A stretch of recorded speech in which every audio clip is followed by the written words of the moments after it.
Track and field powered by Marathon Sports. We are here at UNH here on this beautiful Sunday morning. Just about to get started with the, looks like it's going to be a full-on girls 3K this time. So usually in our rules we have the 3K combined unless otherwise noted. So I believe we have too many runners to have a combined one. So we're going to separate it this time. We're going to have a girls and boys 3K to start out this morning. But here we are, UNH, our second meet of the season for us specifically. Yes. We had our first one last week on the 13th, and it was one heck of a meet with some really fast times. I look forward to see. I did enjoy watching that one. That was a great meet, some really exciting opening times, especially for UNH. Yeah. Yeah, as you said today, beautiful day outside. I'm sure athletes doing their warm-ups are going to have a great time. I remember walking out this morning, and it was really nice out. You're not freezing or anything like that. It was a beautiful day. But we're in here today for a great meet, starting off with the 3K, which they are on or getting ready to go on the line now. Yep, so we got 6 runners on the line. We've got Unger of Raymond, Priya Phillip of Pinkerton, Carter of Portsmouth, Ingham of Kingswood, McCormick of Portsmouth, and Bear of Goffstown. So yeah, looking at the seed times, looks like Unger is going to be trying to stay right around that 6-minute pace. Yep, she see it at 11:28. It's about maybe 12:16 or so for a 2 mile. I always enjoy having you on because you always have the paces just lined up. I never know. Once you run the races, you know the paces. All right, here we go. Girls 3K to start. So we're going to have a little bit of a blind spot still up on that back straightaway. So we'll see who's coming in front. I'm sure it's going to be Unger in front, and it is. Yeah, so if you were with us last week, we have a little bit of that blind spot just coming around that corner off of there. There we go. You can see him very clear here. Yep. So Isley Unger in the lead, followed by Chloe Carter of Portsmouth. Going through that first lap, it's going to be right around 34 seconds. So that's going to be about 5:40 pace for that opening lap. So a bit hot to start, but that's how you usually run a 2 mile or 3,000 meters. Once again, all these athletes might be used to running the 2 mile outdoors. Going to 3K indoors. Start the kick a little bit earlier. So we're all single file to start. Seems like everybody's settled in, looks to be. Unger's trying to make a small gap, it looks like. She's got about maybe 5 meters back to Carter. Priya Phillip is next.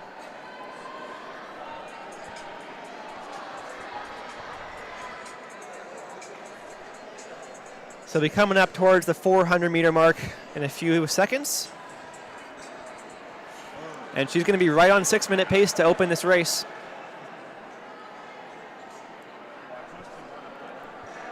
Here we go down the stretch. And the nice thing about the blind spot in the 3K is once it spreads out a bit, you'll be able to see everyone at some point.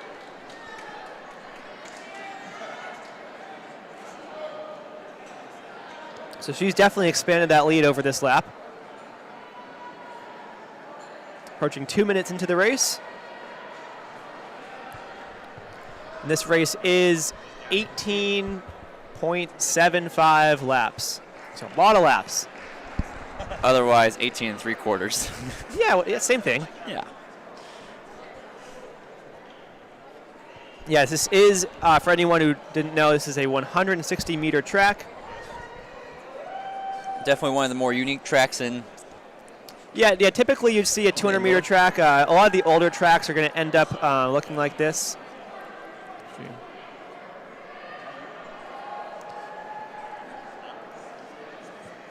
A few tracks around the region that are 160. I know Vermont, University of Vermont has one.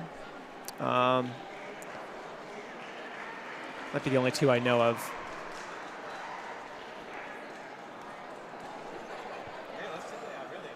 All right, so here we are. She's going to be approaching the half mile, 800 meters, pretty soon. Looks like it's going to be right over 3 minutes. So 5 laps, right back where they started, is going to be that half of a mile.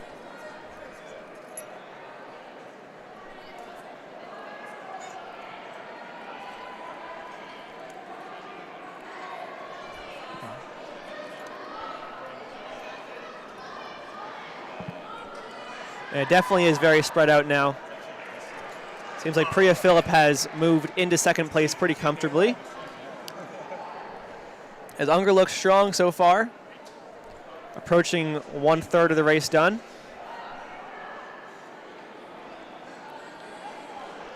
We got Carter in third, Ingham in fourth. Basically, just playing out how their seed times are. And we got a nice little pack right here, McCormick and Bear, and fifth and sixth.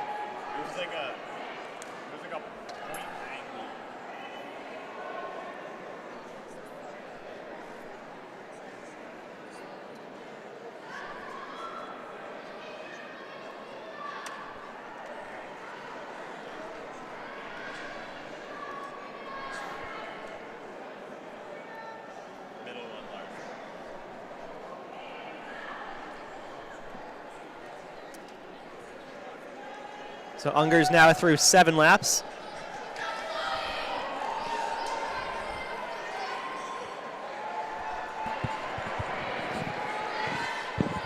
And welcome Lars to the show now. Another 3K runner. Lars, I was thinking about this. I've never run a 3K at UNH. Have you run one? I have, actually. Yeah. Yeah. So maybe you can talk more about this then. In my personal experience, it was rather unpleasant. Yeah.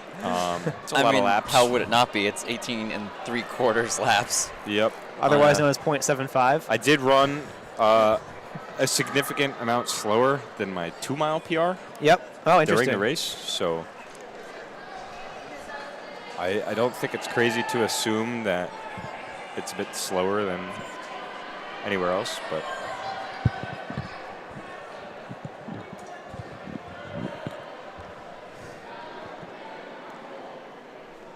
So we're going to be coming up with nearly halfway through this race.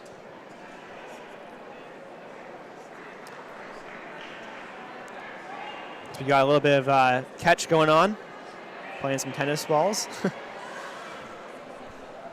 wow. Got crowd interference from Pinkerton over Yeah. there. Gonna have to get the official's eye on that one.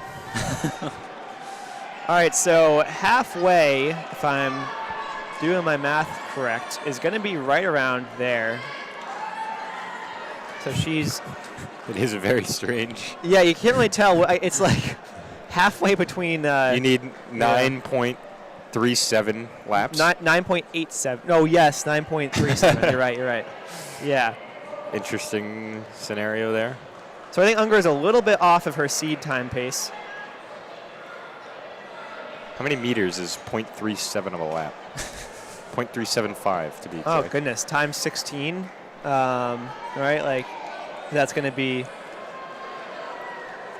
I'm totally doing this in my head and not bringing out a calculator. I'm going to say 58.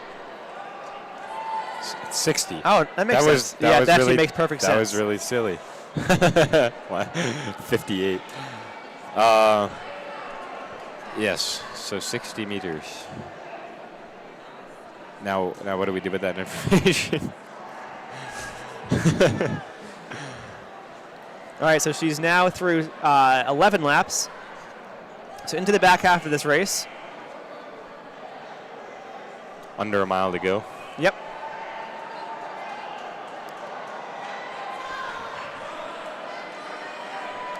Something I happen to notice about this heat in particular is that pretty much every athlete has pretty good form, which is a rare sight. So if Lars doesn't say that for the future heats, then you know there's someone in there. Yeah. I'm not going to say who, but there's always one. No, I have to agree with you, though. Everyone looks strong. You don't have to. Only agree if you want to. Priya Phillip looks like maybe about a third of a lap behind Unger right now. Plus or minus 0.37 lap. And Carter is once again around the same distance back of Priya Phillip, and then Ingham. McCormick's making a move up towards Ingham, and Bear is still right there as Unger comes by, looking at some lap traffic. It's always helpful when you're far out in the lead. Yeah, it's not too bunched, so it's not too hard to pass someone. The problem is if you come up on a pack of people and you have to go around them, that's where it gets tough. That's what you use the gray lane for. Yeah. Anyone listening, do not use the gray lane. Not use gray lane. I don't know. They did it NCAA's. That's true. That's a good point. So yes, if you can get away with it, maybe try it. But our officials are pretty good here, so. For the integrity of the sport. Yeah. Only do it when they can't see. All right, so I think that's going to be 5 laps to go now. Yep. So that's 800. 800 to go. Sometimes at UNH, I'd lose count of my laps, and I just wait until I hear the bell, then go. Yeah, that's fair. What happens if you're not in the lead, though? You don't get a bell. I was always in the lead. That was not the case. I don't think I ever won a race here, actually. I did not win a race here. All right, so Ungar's got 4 to go. The rest of this pack's going to have 5, so they're all going to have a half mile to go. So they're going to start winding it up here and start to see the light at the end of the tunnel. It does feel like a tunnel in here. Oh, yeah. Well, especially when you enter the cave on the back half. That is what I was referring to. Yeah. Literally. The cave. The pain cave. Yes. Hopefully everyone's entering the pain cave. Unless you're like Kipton. Yeah. Throwing out references people are going to know. No. All right, Unger 3 to go. Going to come up on a quarter mile left pretty soon. I'll tell you what, this has got to be the hardest mental race you can perform in. On this track, at least.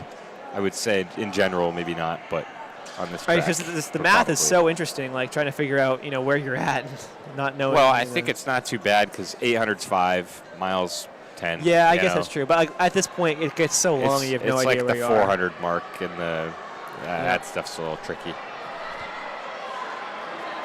I guess I would run it not looking at the finish line, but looking at where you started and how far in you are. Yeah, that's what I would do as well. All right, but there's no clock meters over there, so that could get difficult. It's interesting that they didn't merge the race today. Yeah, I think there were maybe too many boys to do that. We'll have to see in a minute, but. So we're coming up on the bell here for Unger. She's at 11 minutes right now. So I'd say right now she's trying to look at around 11:50. Depends what she's at coming through the bell. I wouldn't be surprised. We're looking at maybe sub 12 is the goal. A 40-second last lap about. Here we go. It's going to be close. She's looked strong the entire way through. Led the entire thing. We got a nice Portsmouth battle right here between Carter and McCormick. Little own team rivalry, I'm sure. Yep. That's always fun. All right, here we go. Coming up towards the finish line. Yep, Unger's coming around. Last bend. 80 meters to go, or less than that. Yep. 60. Sprint to the line. Looking at maybe sub 12. What we're going to get? 11:57. Nice job. There we go. Number 12. All right, so official time right there for Unger, 11:57.57. Samantha Priya Phillip should be next, or is it? Yeah, should be her next. Yep. Coming around now. Great kick. 2 Portsmouth, 1 lap to go. Priya Phillip coming through. Under 12:20. Official time 12:18.69. I think everyone's on the last lap now.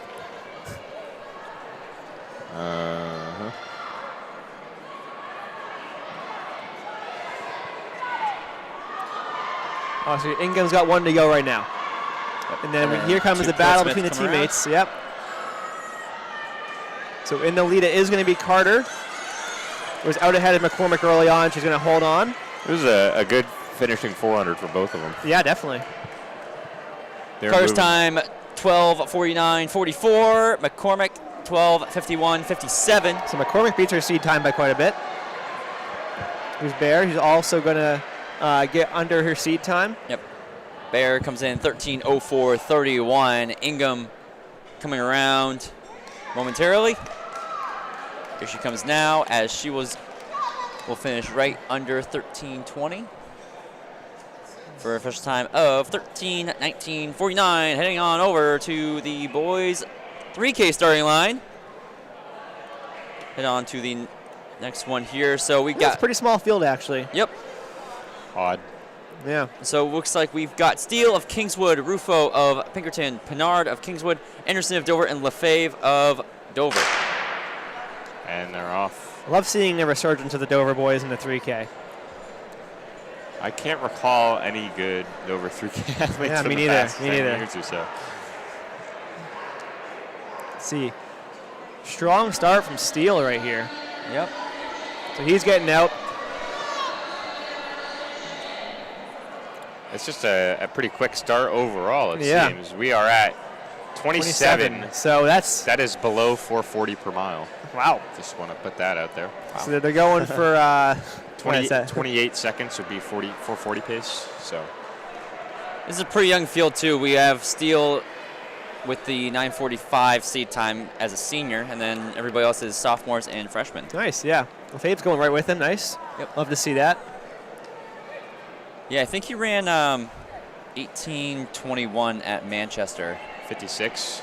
Yep. Still smack Maybe on a bit 440 aggressive pace. for Yeah, I'm for what he's trying to do today. but- predicting a bit of a fade here. Nothing wrong with a good old sit and fade, but we'll see. I do think on the pace they're on right now, it would be a UNH facility record for at least high school. For high school, yeah. Yeah, definitely not for college. I mean, he looks real good up front. Yep. It's just how long will And that? definitely extending it, too. How long will that stay? So through 3 laps now. Yep, and we split up a little bit. We've got Steele and Lefebvre up front, and then the back 3 behind them. Yep, looked like it was going to be Rufo, followed by Anderson, and then Pinard. I gotta say, it takes some heart to go out hard in a race like this, especially on this facility. No one in front of you, just kind of going off and trying to do your thing. So we're coming up on 4 laps here, and we'll get our 800 split. Still well under 5-minute pace. Lefebvre's as well. So again, 30 seconds per lap is 5-minute mile pace. Yep. So we're I approaching know that half too mile. well from Yeah. unfortunately working out here.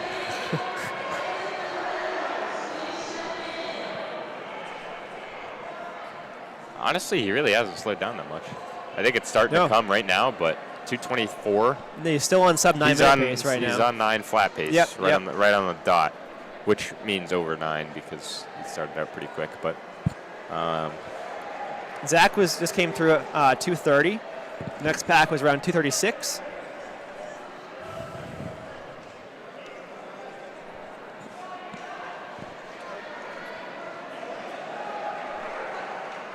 So he'll be approaching the 1K pretty soon. Not on the line here, but on 254.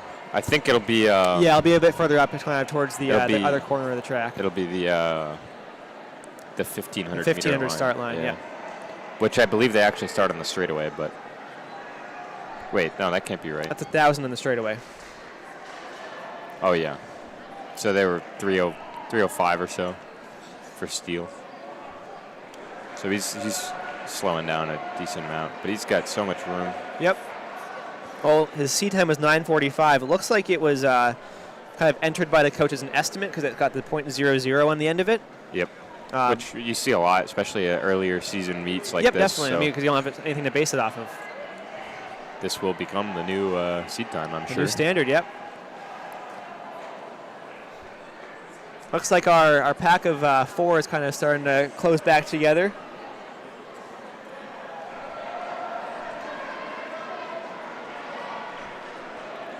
So that's 7 laps now, 8 laps? 8 laps. Yep, looks like that pack with Rufo and Anderson have worked up to Lefebvre. So we'll see how he responds when they do catch him. So hopefully he can get his eyes, Steele here can get his eyes up on some of the lap traffic. Yeah, definitely. And start to work with that because it gets tough when you're solo like this. So he's going to come through just under 5 probably. Yep. Yep, you should begin to start seeing him pretty soon. He's going to hit the halfway point momentarily. Yep. So Rufo and Anderson have worked back up to Lefebvre. So we'll see what Rufo does if he wants to sit behind or go straight past. I think he should. I think Zach kind of sensed him behind him and is now trying to make a bit more of a gap. And Steele's going to hit the mile mark right at that line here. And it is going to be sub 5. 4:58. So it's on pace for a 9:23. His seat time's 9:45. So that was a 2:34 last 800. So he's running around, say, 5:10 pace at the moment. Which even that will be right around 9:45 great, pace. yeah. So he's looking great.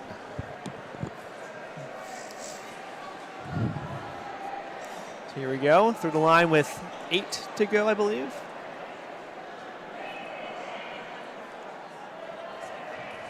Just trying to hold on to that 30 seconds per lap. He's a little bit over that, but not by much. If he can hang right around this pace, he'll put up a great time today. And the move has not been made for second place yet, so Lefebvre's still holding in the lead. Which is pretty impressive after an aggressive start and then getting caught to hang on. Usually you just kind of drop off, but Yeah, he's going to start seeing those 3 pretty soon.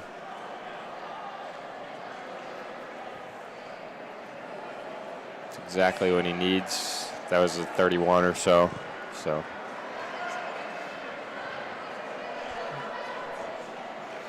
And the 2 Dover boys are seated at 10:45. I think they're going to crush that today. Seems like Rufo wants to go by. I would let him if I were in the Dover boys' shoes. he got by. Yep. Now you just ride him.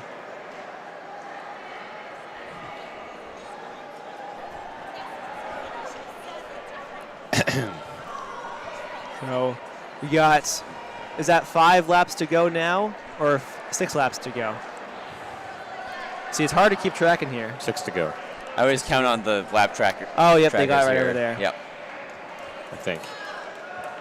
So they just said 6 to go for those 3, so I'm going to assume it's going to be 5 to go for Yep. Steele So we coming have up. 800 to go. Can get a little predictor in here. Yep. He's going to be just under, I think. I mean, as long as he's under 2:45 for this last Yep, 800, he'll get his seat he's going to time. get his Yep. seat time. So This is a great race for second right now. it is.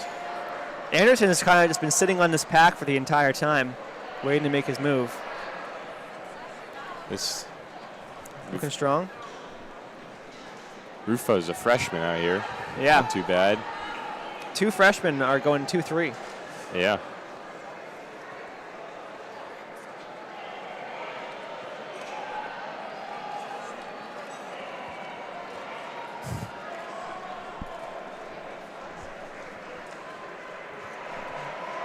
So we'll see if these guys who are in that second place pack end up getting caught by Steele. Because he is closing in. Now that the second and third are trying to pull away from Anderson.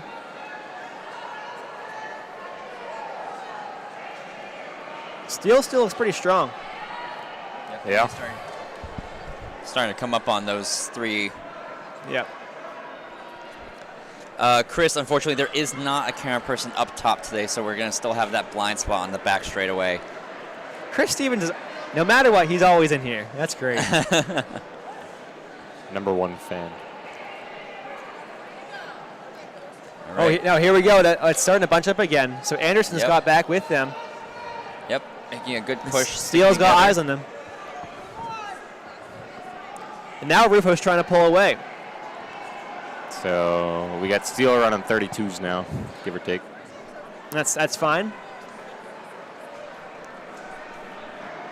Yeah, Rufo looks pretty strong right now. So these boys should have 3 to go. As long as Steele stays under 33s. Oh, wait, he's they- gonna oh, break they have- 9. Here we go, 2 to go. 2 so to go. Should be So bell lap Steele's here. Yeah, last. there we Yep, go. Yeah, bell nice. lap 9:05. Oh, he's Yes, got it easy. Yep, definitely. So here we go. Rufo's starting to pull away a little bit from those Dover boys. So we'll see how the race shakes out, but This is some great racing for some freshmen here. Rufo's Yeah, definitely Rufo looks pulled a great, bit. yeah. Yep. So Well, Steele Steele sees the catches them by back. the line. Nope. Someone to kick against. I think Oh, he's maybe gonna one get of them. them. Yeah, maybe. He might catch one. Might catch Or Anderson. might catch 2. Oh, Oh, he's going to Right catch line, 2. yeah, he is. 9:35. good finish. Let's see what these Dover boys can do. crushed their seed times. Rufo's going to be a little bit over his seed time. Yep, Still in a great race. Wins this one 9:35.09. Rufo looks like he's going to be taking second here. Nice kick at the end. Great. Oh my goodness. He opened up. Lots at the end. Followed by the two boys from Dover. Great Fast kick. finish. Wow. Oh, sub 10. Look at that. Wow. Maybe. I think so. I think he Oh, wait, I think you're just right. got Lafayette it. is going to be Yeah, next. that clock tends to be a Anderson. bit delayed Okay. from Let's what see. we see from the actual time. So those Dover boys should be under, 9:59.59. Nice. He was nowhere close to 10-minute pace, and then he just turned it on at the end. That's Lafayette, awesome. 10:05.47. Those guys crushed their seed times coming in. Wow. Pinard also a great Anderson finish, too. 10:07.51. Pinard 10:18.74. It's a Again, great, both freshmen. This is probably their first race, so definitely great races all conservative around. Yeah. seed time for them, but they crushed it. 10:05 and 10:07. As we get ready for the girls' hurdle trials. So with the schedule, how this works for the sprints, we're going to have the girls go through all their trials. We're going to take a short break, have the hurdles finals for the girls, and then we're going to bump up the height and move up for the boys.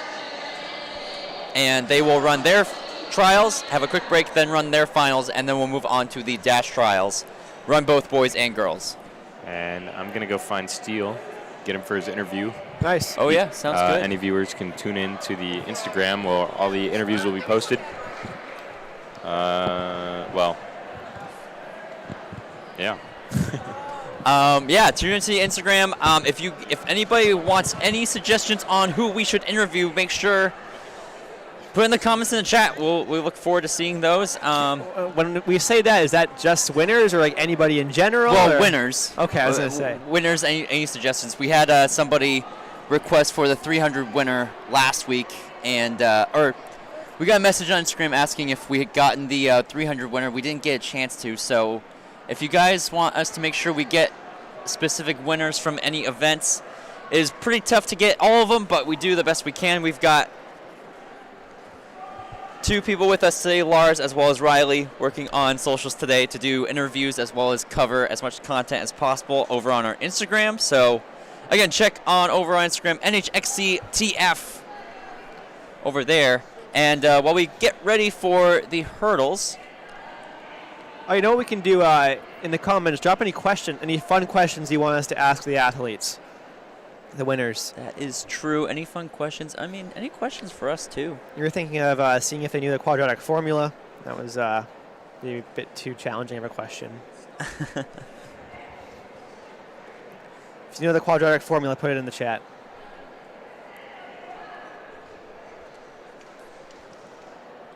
All right, here we go. Here's our start for the girls' trials. So on the line right now, it's going to be Hendrickson of Kearsarge, Perkins of Portsmouth, Wheel of Pinkerton, Ellis of Belmont, and Ackerley of Kingswood.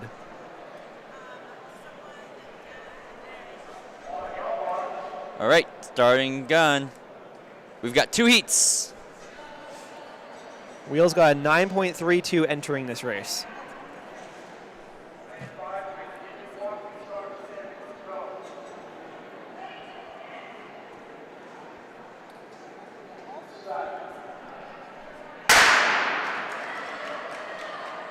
And Wheel is in front. She's holding the lead all the way to the line. There it Looks is. like second place is Perkins of Portsmouth, but it was a close in the line with Hendrickson, or Henrichson, sorry. All right, so there we go. Wheel look at that. runs 9.57. Hendrickson 10.23. Perkins 10.31. Ellis 10.79. And Ackley 11.94. Heading on over to our second heat. It's going to be Barry Ames of Portsmouth, Takanchas of Belmont, Robinson of Pinkerton, Steinecker of Pinkerton, Checkett of Pinkerton, and Murphy of Belmont. Top seed is Riley Robinson with a 9.54. Steinecker is 9.68, both from Pinkerton. They've always got a strong hurdles team. Whoa, we've got a jump on the near side. Awesome. We just heard Bob say Merry Christmas. Seems she's going to stay in the race. They were going to let them give this another try.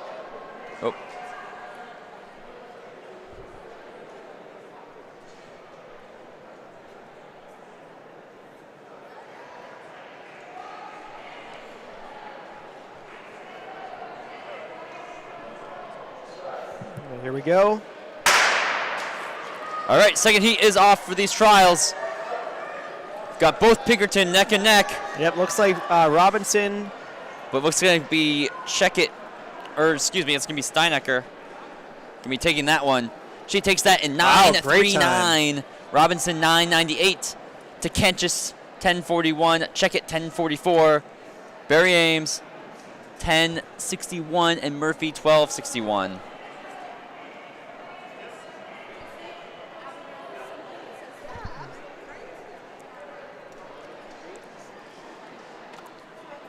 And it's going to be boys hurdles next, or? We're going to take a quick break, Ah. and then it's going to be the girls' finals. Oh, really? Oh, nice. Yes. I like that. Yeah. You weren't listening to my little spiel the whole time. I think going I over was the looking entire up schedule. results somewhere. Yeah. All right. I'm only worried Glad about to the know race you're happening present on the here with track. us. Yeah. I'm present when the race is happening.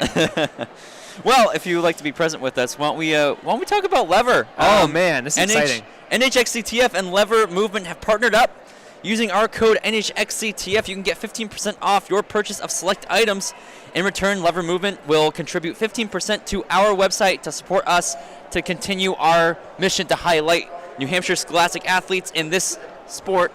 Tyler, why don't you talk about Lever a little bit before we wait for the finals to come out? So if you have ever been injured before, with like a stress reaction or something like that, any stress-related injury or any just overuse injuries, oftentimes what you'll do for rehab is going to use an Alter G, which is a super expensive, fancy treadmill that takes the weight off of your legs and allows you to run without all that weight on you. But it's really expensive, and what Lever does is it allows you to have your own system you can set up on your treadmill, which takes the weight off of your running and allows you to run without all of the contact and the pressure that you get typically when you run at full weight. So that is useful for either runners who are coming back from injury or just trying to prevent an overuse injury.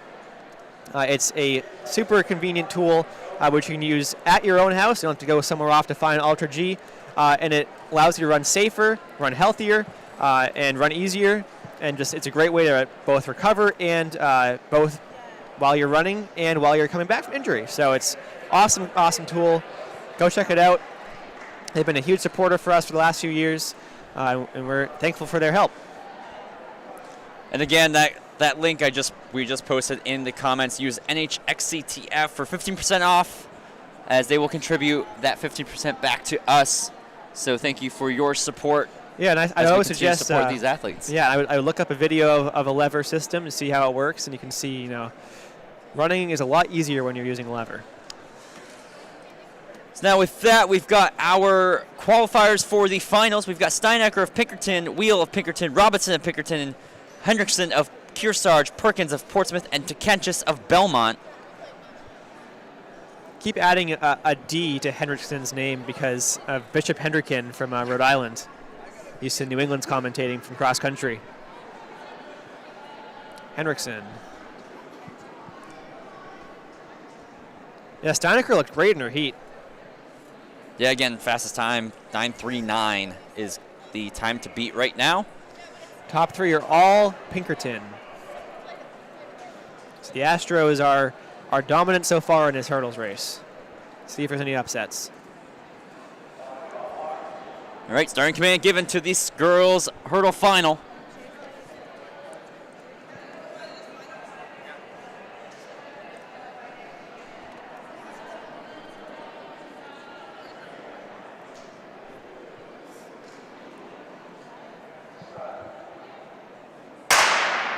All right, this final heat is off. Pinkerton. Steinecker does have a small lead so far. Does have a little bit of a stride up Wheel. She might have company. I think she won it, but I think Wheel was pretty close, and Robinson was also right there. So look to see what the final results are. Steinecker does take it 9:32. Wow.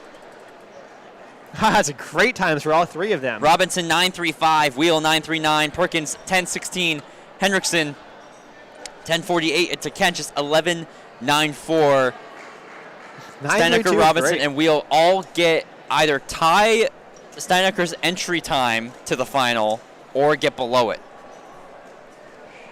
As we're now going to move on to the boys prelim. Same thing here. We're going to have 3 heats, and then we'll have a quick break before going into the boys.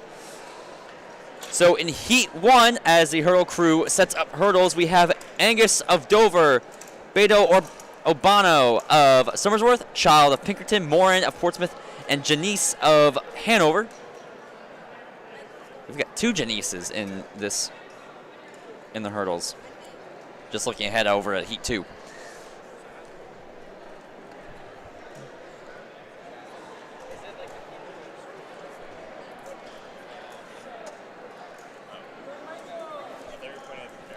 So yeah, thank you to our hurdle crews who are adjusting these for us.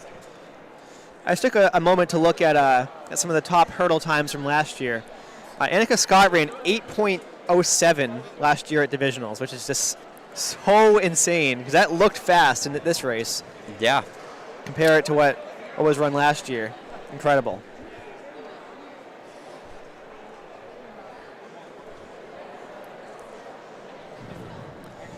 For these boys' hurdles, they just look so high.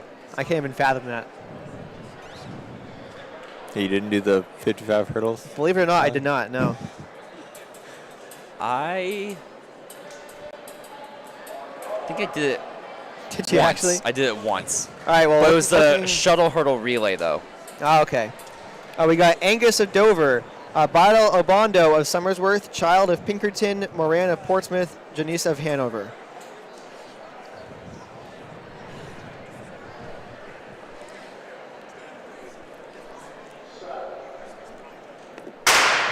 All right, first heat is off. And Child is the heavy favorite, proving why right now he is well out ahead. It looks like that's going to be Pinkerton's Child. Yep, Takes that Moran's one. going to be second. So Child takes that in 8.14. Moran, 9.98. Angus, 11.02. Beto Urbano, 11.07. And then Janice, I think, may get disqualified for, he had a little stumble on the second hurdle. Oh, I see. Yep. Stumbled into the other lane, unfortunately. So that'll be it for Heat 1. Heat 2, we have the other Janice, Jonah.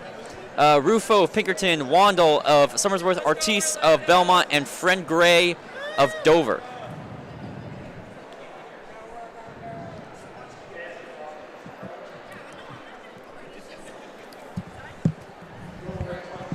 Could you move a little bit forward? Thank you. Perfect, thank you.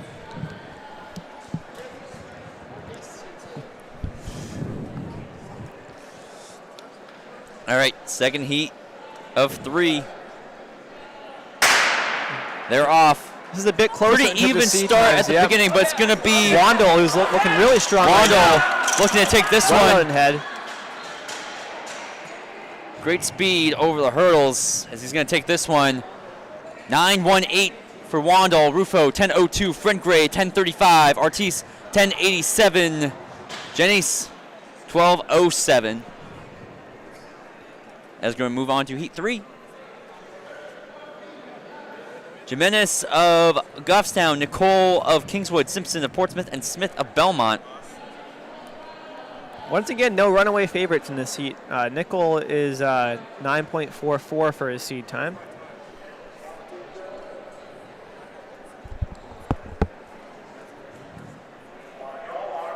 Teams are getting ready to go right now.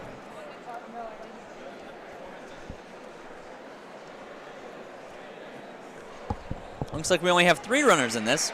Oh, so he was not in here. I believe we are missing Simpson of Portsmouth. Okay. Here we go. Kingswood, Nicole having the better start off the blocks. Yep, he's definitely out And in Nicole front. taking it out. Not going to have much company to the finish. There we go. So it's Nicole, 9.94. Smith, 11.40. Jimenez, 11.80. As that's going to be the final heat as we wait for the boys' finals to come in.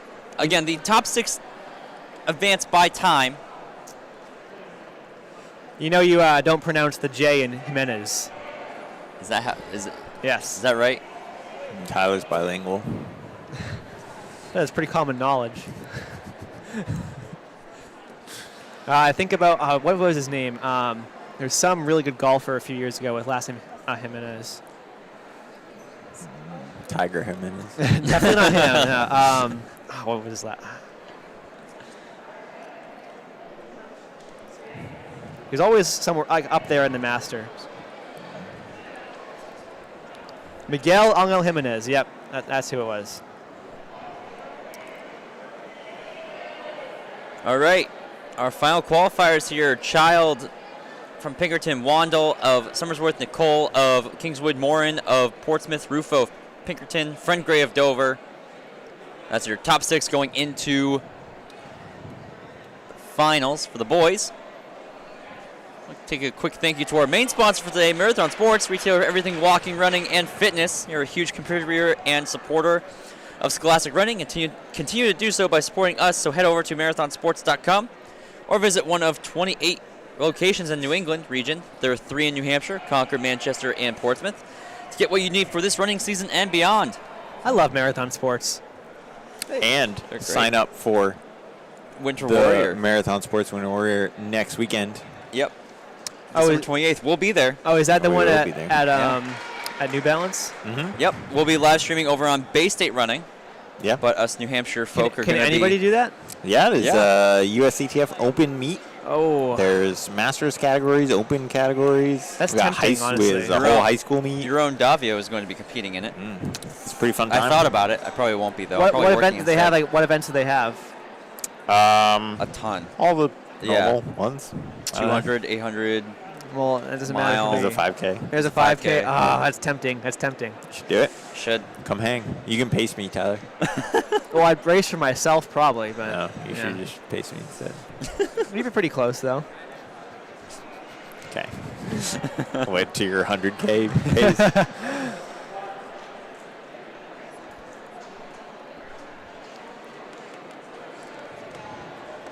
Yeah, it is a super cool opportunity. If you've ever wanted to race on a track, that's the meet to do it. Yeah, if you ever want to race, you wanna race on a Hey, track. there's a lot of people that have only run like road races and Okay, things. fair and enough. Yeah, this is yeah. their opportunity to run. That's a good point. Run indoor tracks. And on a specifically very, a really very fast state-of-the-art facility. Yeah. Yeah, oh, It's not just beautiful, like yeah. any track. It is a state-of-the-art facility, hydraulic track. It is a beautiful facility. Yeah. So Where- check it out. That is also on the website, marathonsports.com. Check it out. Here we we go. go. There's our final.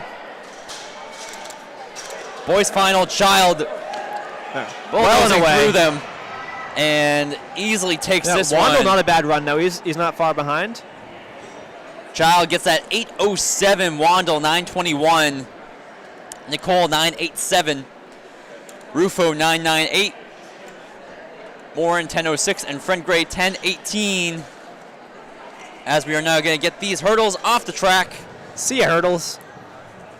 Adios. Did you say Scott ran 8:06? 8:05. I mean, shorter hurdles, but like, Yeah, who also cares? shorter but- person. Shorter person, yes. It's shorter, yeah.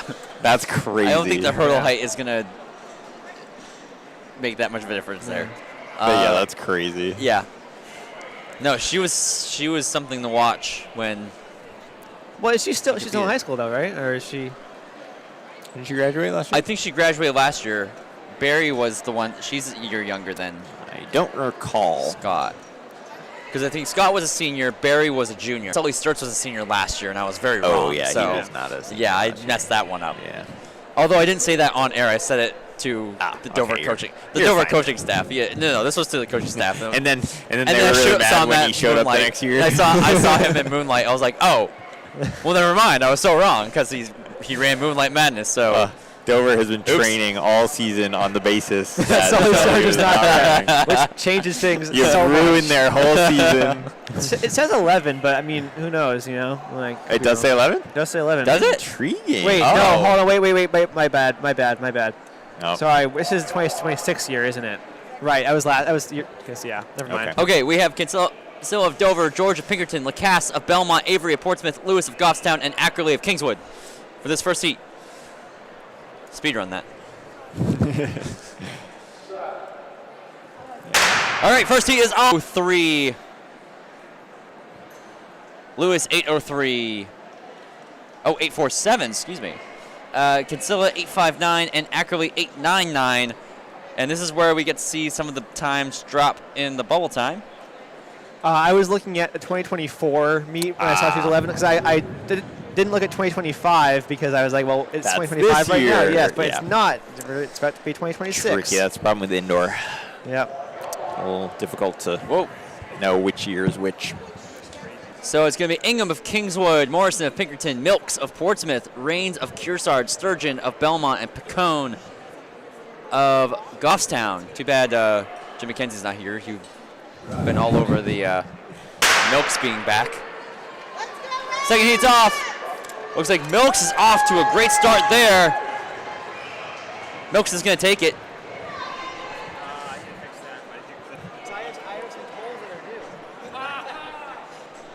So that one was taken by Milks, 7.72. More Sturgeon, 8.33. Ingham, 8.62. Picone, 9.55. And I have no updated bubble time right now, but got to assume, my guess time is you have to run Mid-6 or mid-7s, I mean. mid-7s? I was going to say high 7s. Oh, I'm going mid-7s. You're going to go mid-7s? I'm gonna go mid-7s. That's a fast. Hey, we already got a couple of them, right? We have a 7.53, a 7.97, and a 7.72. Yeah. All right. So That's I'd three of say them? it's around 7.7. I'm gonna say 7.9. I think that 7.97 will make it. I guess it depends how many heats we have. Yeah. I don't know I how mean, many we have well, down there. okay. Well, If that's there's, like, two more without heats, looking. then. I'm gonna say that 7.97 makes it. I'm not gonna even look at the rest of the I think entries. my 7.7 might be incorrect if there's like, a ton of them. Yeah. eight more athletes to run. There's 7 heats. Okay. So my 7.97 may not make it. Yeah. But we'll see. I'm shall gonna see. go with it. You have to at least run sub 8. Hey, I'm calling some big PRs here. We're looking decent. Plant of Goffstown, Griffin of Kingswood, Brayall of Pinkerton, Young of Belmont, and Gonzalez of Portsmouth. It's like Brayall. Pinkerton's Brayall coming through definitely well under 8. Yeah, well under 8. She's got some 7.71. speed. Young 8.04. Gonzalez 8.25. Griffin 8.32. We'll see if we have an updated bubble time now. Not quite. It's coming down though. Nope, we don't have a bubble time yet. So in this 5th heat, we've got Huddy of Goffstown, Swenson of Hanover, Pekin of Pinkerton, Merrill of Portsmouth, Kachunas of Belmont, and Ackerley of Kingswood.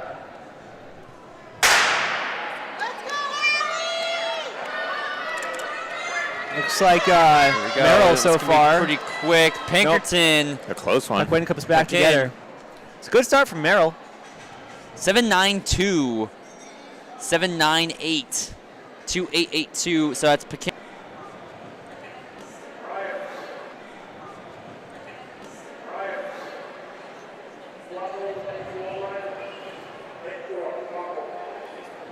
I don't know who is on our New Hampshire cross country account. I'm assuming that's Tim, but he said love the new camera angle today. What's the new Oh, this one facing. I think this. one? I think Okay. this one. I'm gonna go I think. ahead and assume that's Tim. I'm gonna also assume that is Tim. We are still not live. Are we live? We might be. In the comments.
All right, I think we might be back here. Heat 4 right now of the boys 55-meter dash. Let us know how this is working. Should have probably tried to fix it here. We are now onto the boys. We got, looks like Scully of Kingswood is being challenged by Roy of Goffstown. It's going to be Scully holding on all the way. Looks like Roy was second. 7:07. Roy was 7:47. Robichaud was 7:56. Addison 8:11. And Blaze was unclear. Did not start.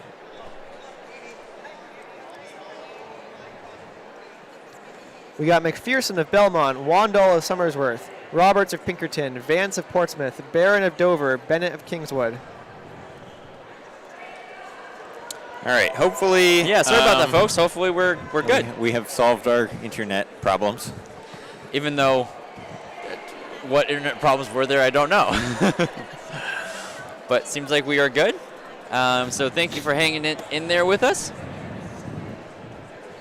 Let's take a quick peek at if we got qualifiers for the girls. We did. Next heat is up on deck right now. And that's going to be, looks like Roberts of Pinkerton leading the way. He's going to cross ahead of Vance of Portsmouth. 6.92. Vance runs 7.33. Barron 7.65. Wandall 7.79. McPherson 8.09. Bennett 8.18. Wandall's a lot better at the hurdles. Very good at the hurdles. So looking at the girls, the time to get in was 7.89. Ooh, wow, okay. Yeah. Wow, it's faster than I thought. So 7.97 did not hold.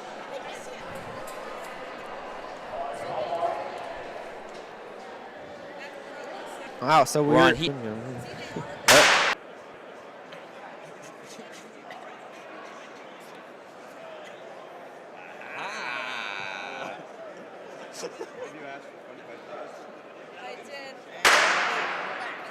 Here we go. Looks like it is going to be Belrose in the lead. He's going to hold on barely over Plord of Goffstown.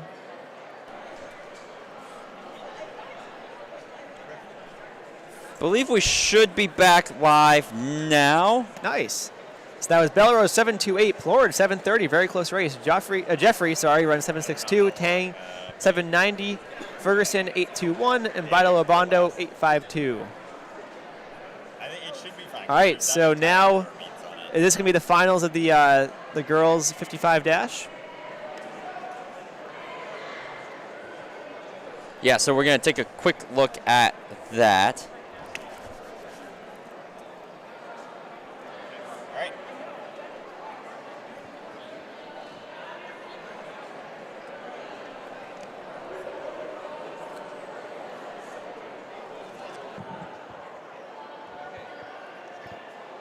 All right, so teams are going to shift over to our 1,000 now.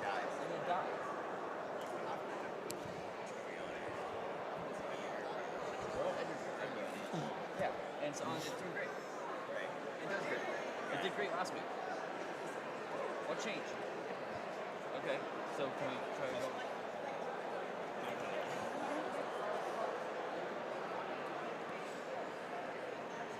Well, now is a great time for a Lever sponsorship. Lever is a wonderful tool that helps you with your runs when you are looking to take some weight off.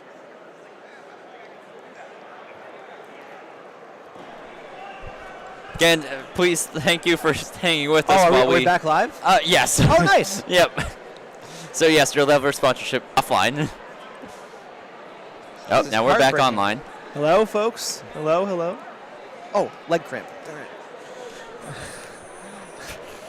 Ow.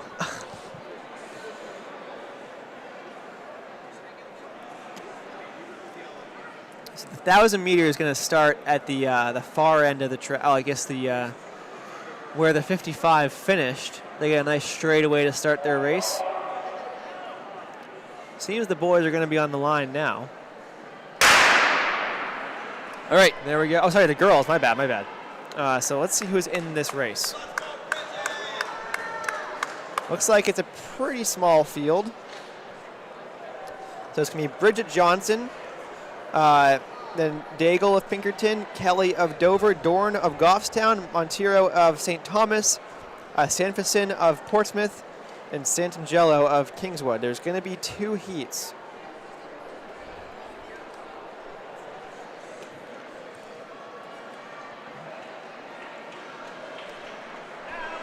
I only see 5 in the heat.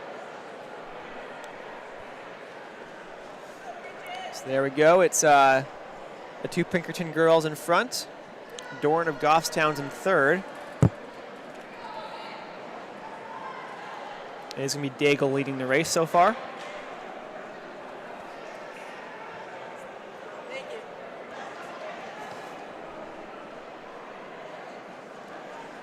So they've got about 2 laps down now as they come around here. They're going to have 4 to go when they come through the line. Again, each lap is 160 meters. That's Daigle followed by Johnson. And we're going to have 2 heats of this event. Yep, Dorn's going to be in third.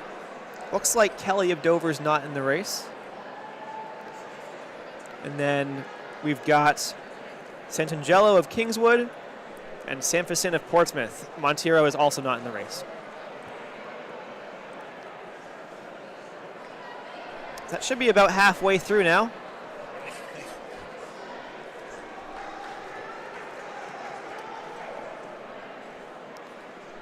About halfway at now.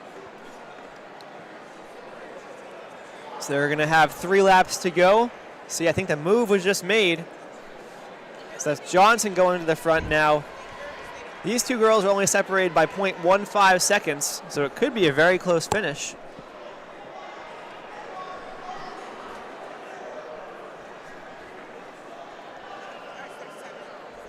And Santangelo of Sanfrecin are hanging in there as well.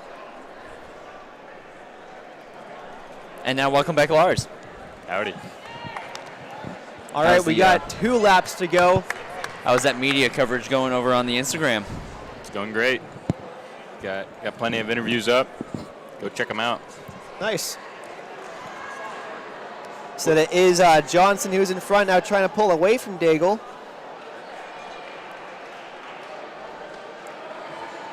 Third right now, basically on her own for the entirety of the race, is Dorn of Goffstown, but she's actually being closed down on now. Looks like it's going to be, Santangelo is leading the charge, but now Sanfrecin's trying to go around her. We're going to have 1 lap to go now for Bridget Johnson, who's our leader. 3:46 seed time. We'll see how close she can get to that. Yep. Then Daigle is falling behind her. Needs a 35 to get that seat time. Don't know if that's how realistic that is based on the math. Yeah. We'll have to see. Only one way to find out. She definitely pulled away around the halfway mark, and she's been looking strong ever since. But now is it closing back up? Or maybe not? No, sorry. It's hard to see.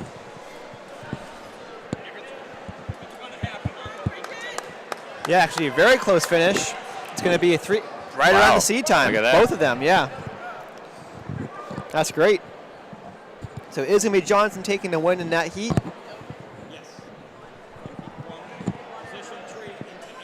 Right, here's 4 minutes right now. Yep. Cross. So she kicks that in 3:45.38. Nice. Daigle 3:46.46. Both being their seed times. Next up should be Dorn coming through, unless they close back down on her. She's got a pretty good gap. She comes through. Actually, yeah. No, that's actually going to be Sanfrecin, who has a great finish. And it's going to be Dorn. Held strong the entire way through. 4:18.78. Dorn 4:24.16. And Santangelo should be coming up here. Yep. And she's going to crush her seed times. So that's great. Around 4:33. 4:33.71.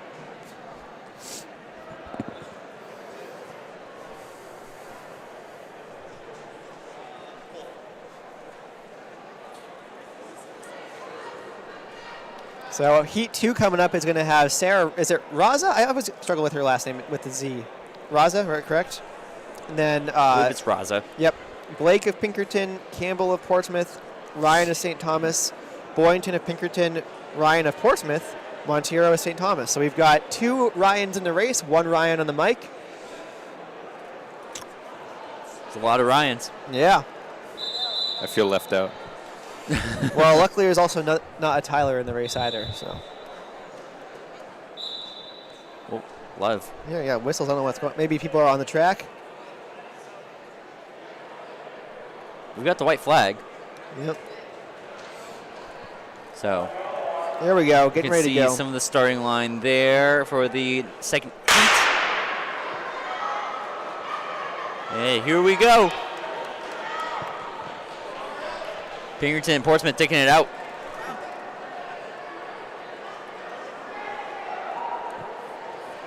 So, yeah, it was Campbell getting a good start. Raza right behind her. So we got Kelly moved up from the first heat up to the second heat. Oh, I see.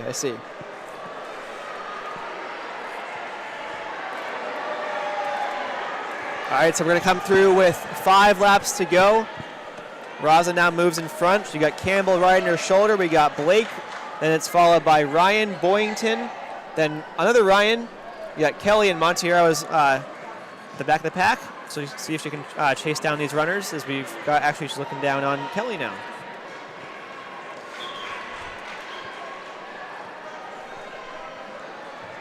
So coming around now, Raza's trying to stretch out the lead. Campbell's put herself in a good spot. Seems like Blake's keying off of Campbell. So Raza now stretching the lead. Got a good battle right now between Boyington and Ryan.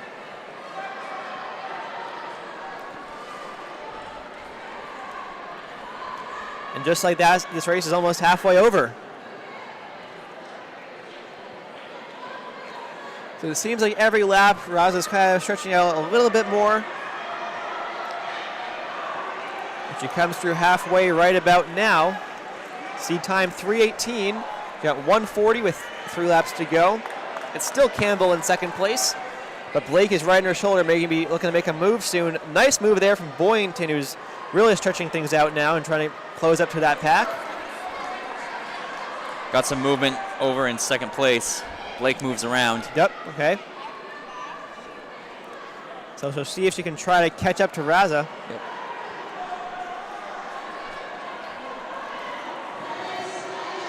Gonna be 2 laps to go. We got about 400 left here, and now 3:20 to go at this point. Blake is starting to move up. Yeah, she's closing down. It's thinned out now. It's really stretched out between our 4 leaders. Kind of all separated by the same amount.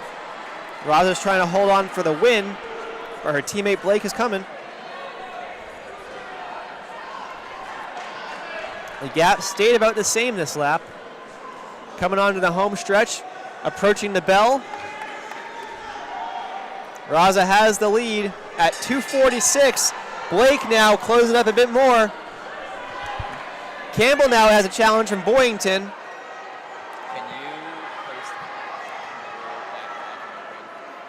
And here we go, coming up towards the end of the race. Oh, here comes Blake trying to make the move. Raza holds her off. Can Blake make one last move? If you can hold him off to the corner, you should have it. Let's see. Raza has Raza's, yeah, she's fighting the line. She's going to get her.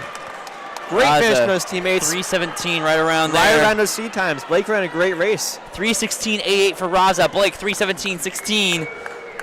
Nice finish. You got Campbell. Held on over Boyington. 3:25.92. Great times. Everyone's going to beat their seed time. Boyington 3:27.75.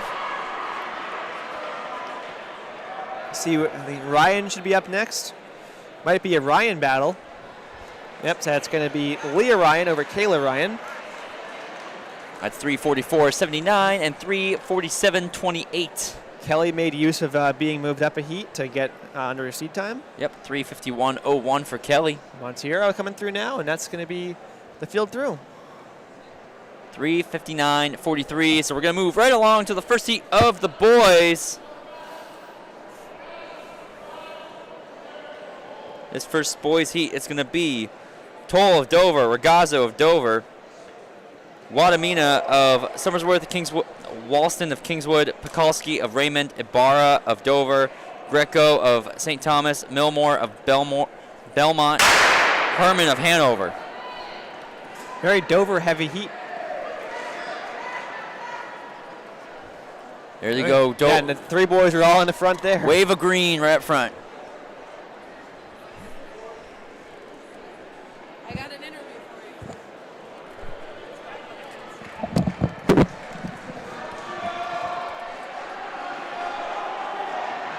right, here we go. So early on,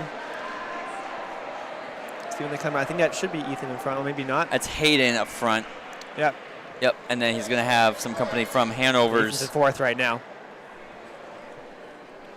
Hanover's Herman. Herman went way out in the lane, too, to make the pass. Yep. Herman now up front ahead of Ibarra. So he actually had no seed time, so it's a bit of a mystery. See how well he holds the pace up front. Taking a look back. He's looking back quite a bit, so I think he's kind of unsure of where to be, which, you know, Yep. if you have no seed time in this, that kind of makes sense. Yep. Freshman, so probably his first race Yep. this And that's, season. Milmore, right behind Ibarra. You got Toll right there. Yep, With 3 Regaza laps. right behind him. 3 laps to go. That's Pekalski and Wadamena.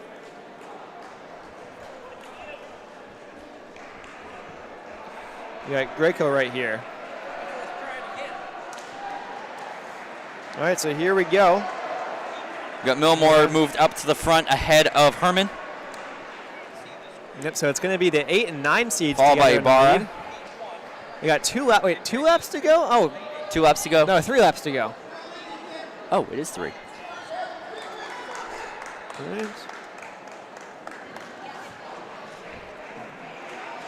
And Dover's going 3, 4, 5 right now with Hayden, Ethan, and Kevin.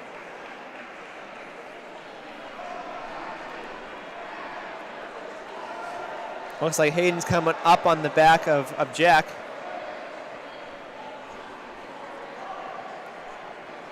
We got 2 to go, 2:15 on the clock. A good fight for second.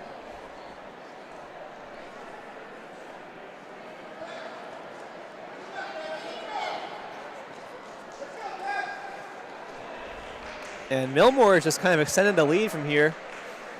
Once he took the lead, never really looked back. Kept opening up. He's going to hit the bell pretty soon. And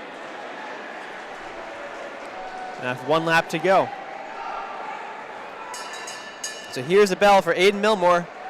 2:49 on the clock. He's definitely going to crush his seed time. Ibarra moves up over Herman. We got Toll, then Regazzo.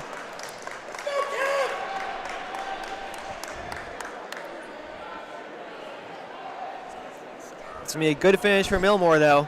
He's coming around the back straight or back turn now. Onto the stretch, and there we go. 3:21, great time for him. That's 37 seconds faster in his seed. Good finish for Ibarra is also going to get under his seed. That's 3:30. And Toll makes a move. Oh, and Regazzo may have gotten Herman on the line. We'll see who gets 4th place. That was a good finish. So that should have been Milmore running 3:21.28. Yeah, I don't know why it says Ethan on there. Nope. Something's up with the results. Speaking of results, I want to thank Chris Benson over at Speed Sport Timing. Here's Ty giving us the results for today. If you want to head over to sstresults.com, Yeah, head there for your live results for today, as well as the later results for the afternoon. I was going to say, I've known Ethan Toll for about 8 years now. I don't think that was him in front. I think he was 3rd. I believe he might have been 4th. Well, now it has Toll, Regazzo. Okay, so actually, wow, Regazzo did get Herman on the line. We just don't have our top 2, Milmore and Ibarra, up in the top of the results. So. Nope, Ibarra's there now for Yeah. Hayden. Yep. And so, yeah, okay, so Ethan should move back a little bit. No, I don't even know what's going on here. Yeah, you swap Hayden and Ethan, I think you're doing better. Yes. Or maybe not even. I don't even know. Well, it'll be sorted out soon enough. They're pros. While they sort this out real quick, we're going to take a look over at our field events. We got results for girls shot put. Donahue of Raymond winning the event with a throw of 34 feet 11 inches. There we go. Did it get fixed? Yep, so Milmore 321, 3:29.29, Ibar 3:29.61, Toll 3:32.32, and can't see anything else. Well, we'll go back to those. But in a moment. Toll did end up passing Herman on the line. So Next we move heat on to is heat 2. going to be Lay of Pinkerton, Bacala of Dover, Jumper of St. Thomas, Cotta of Trinity, Crockford of Belmont, Mavic of Raymond, Cryans of Belmont, and Walson of Kingswood.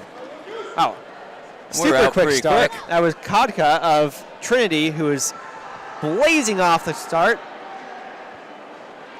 So he is on a quick pace right now. Not that long of a race, so get out while you can. Seems like he's settling in now. That is going to be a very fast first lap. Yeah, All right, already here we spread go. out. So he's through the first 230 seconds, so he's on pace for a 2:30 right now. If I'm going to guess, I'm going to say he's not going to hold that, but That's a pretty strong guess. No one in front of That's- him. He's got the lead. That's hard to run anywhere, but especially here. Yes. We've had maybe 4 kids in history go under 2:30 in New Hampshire. Yep. All right, here we go. So it's still Kodka. And, oh, nope, he's actually being passed by Lay now with Pinkerton, who's got a 3:04 seed time. We've got next up Amavic, but he's actually being passed by Bacala.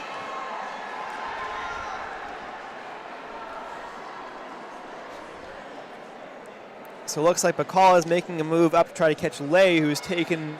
It is still Kodka who's in second place, but Lay is now in front, making the tempo. These glasses, always a good sign he's going to be a fast guy. Curious, I have glasses.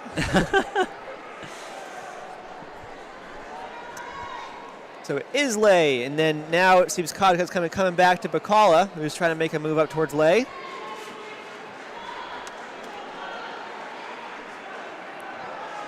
We're going to have 2 to go when they come through the line. So it is Lay in front.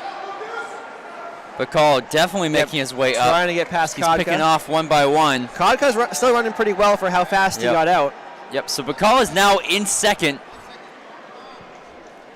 And that is going to be Jumper, who's in fourth, trying to make a move up. Wonder if he did any So we're of the coming up jumping on events. the bell lap. It looks like Lay is starting to slow up a little bit. Yep, see if Jumper's actually moving up really well right now. So Lay's going to have a lap to go at 2:30 pretty much. Lay's got one. Bacall looks strong. Jumper looks really Jumper's good. right behind him too. So actually, it's all settled out now with our top 4 being the guys who are 1 through 4 right now. And 5, Crockford's there. So now on the back stretch, we've got it looks like it is going to be Bacala holding on. Lay is holding on. Jumper's right on Bacala. Yep. Could be coming around. Bacala's got to hold him off if he wants to. Be a good finish. So Lay's going to Keep run it. sub-3. And Jumper, huge finish. So these guys are going to beat their seed times. Great runs there.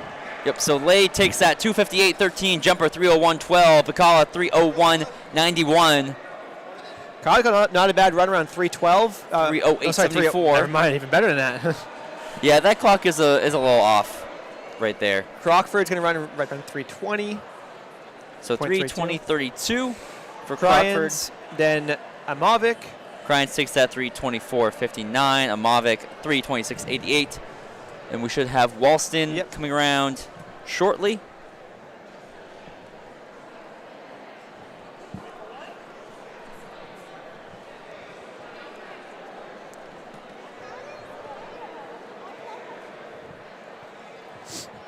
Maybe.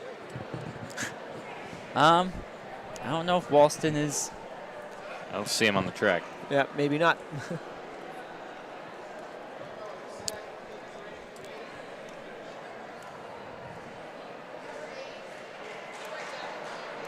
Seems he may have dropped. Okay, so that'll be it for our second heat. Moving on to heat number 3. We've got Shartner of St. Thomas, Lenti of Trinity, Stevens of Pinkerton, Soa of Pinkerton, Klug of Pinkerton, Wright of Kingswood, and Gould of Pinkerton. So here we go. Shartner is the one going to the front.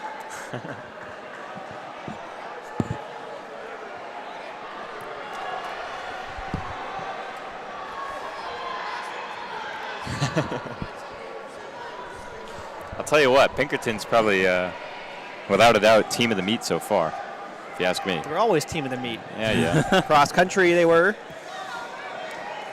Yep. And they're going with Soa and Klug right now. They're going to be 2-3. And Lenty's right there as well. But Schartner is one who's he's got a seed time fastest by about 8 seconds. So he's kind of taking on the role of taking the pace and making sure that he's right on what he wants to be at.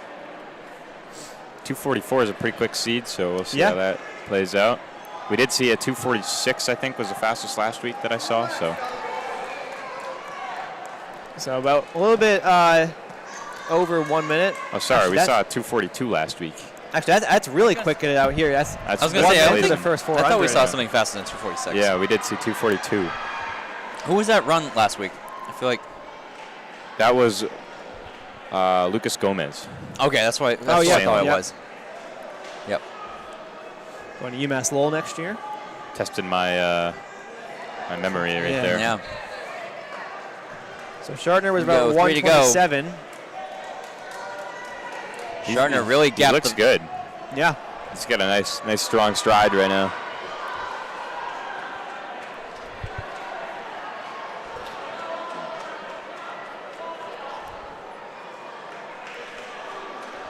All right, here we go. 2 laps to go. He's going to be at 155 or so.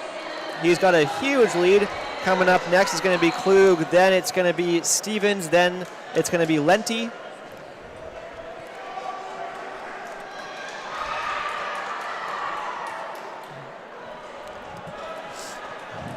And he is through 800 and 2:15.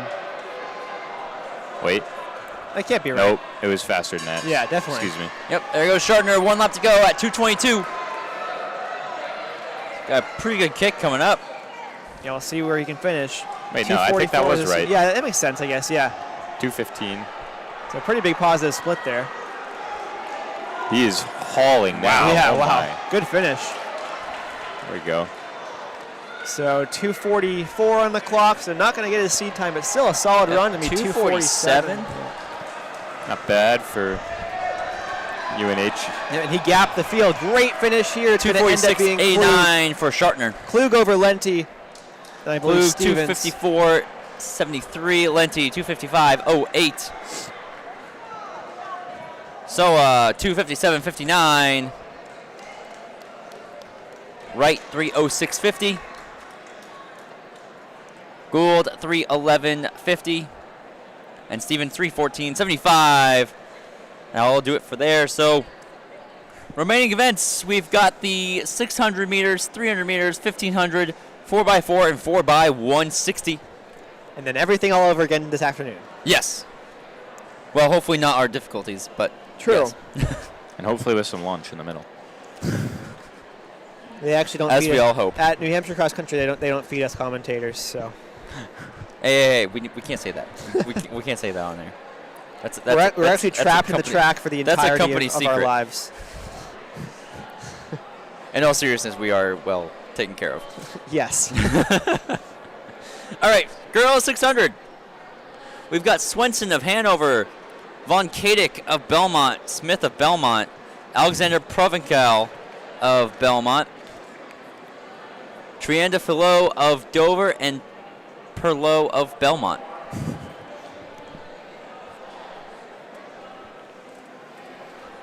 So they're on the same start line as the 3K had. Yep. It's a waterfall start here in the 600.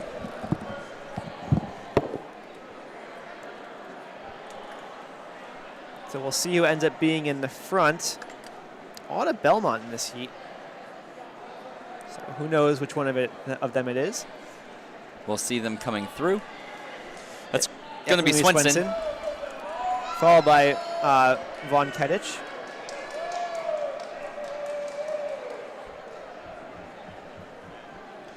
So already spread out here.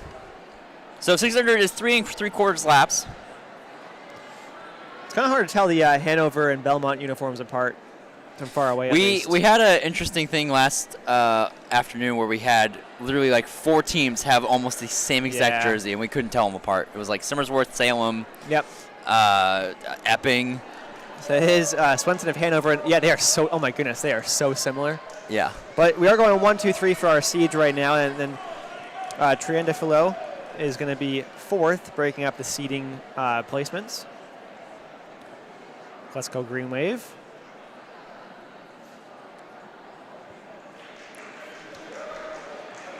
So we're going to be heading up towards 1 lap left in this race, towards the bell.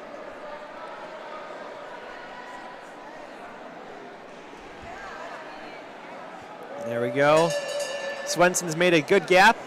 134 with 1 lap to go. Good fight between the teammates here, Von Kadge and Smith. Nice move by Perlot to get into the 4th place.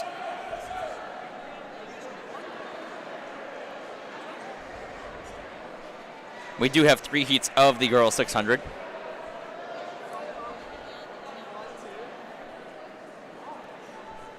And nice finish. That's going to be 2:03. Swenson comes in to win that. Our official time, 2:03.09. And it's going to be Von Kadek followed by Smith. Von Kadek, 2:14.09. Smith, 2:14.36. And rest of the group follows in. Triandafilo, 2:25.99. Alexander Provencal, 2:26.26. And Perlot, 2:26.30. Moving on to Heat 2. We've got Devaney of Pinkerton, Ingham of Kingswood, Henriksen of Kearsarge, Scanlon of St. Thomas, Gord of Dover, and Dutton of Goffstown. I think Ingham was in the 3K earlier today, and she was, so 3K 600 double. Don't see that one a lot.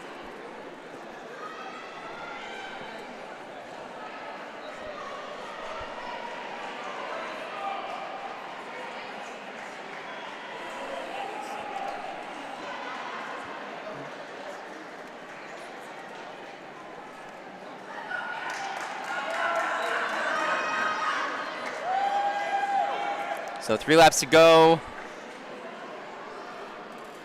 That was Dutton taking the lead.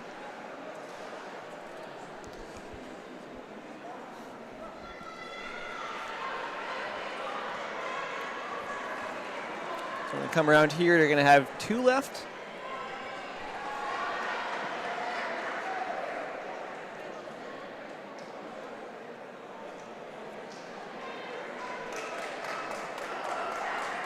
So Dutton, Scanlon, and then Devaney.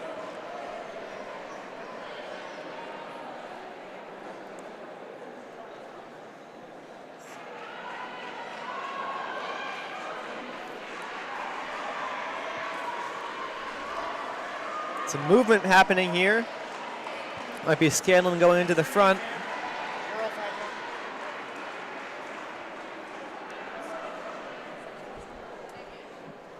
Yep, she's trying to extend. She actually got a gap now with a lap to go. Move from Devaney. Gord's not too far back. Henderson, and then it's going to be Ingham. So it's going to be a great finish from Maya Scanlon.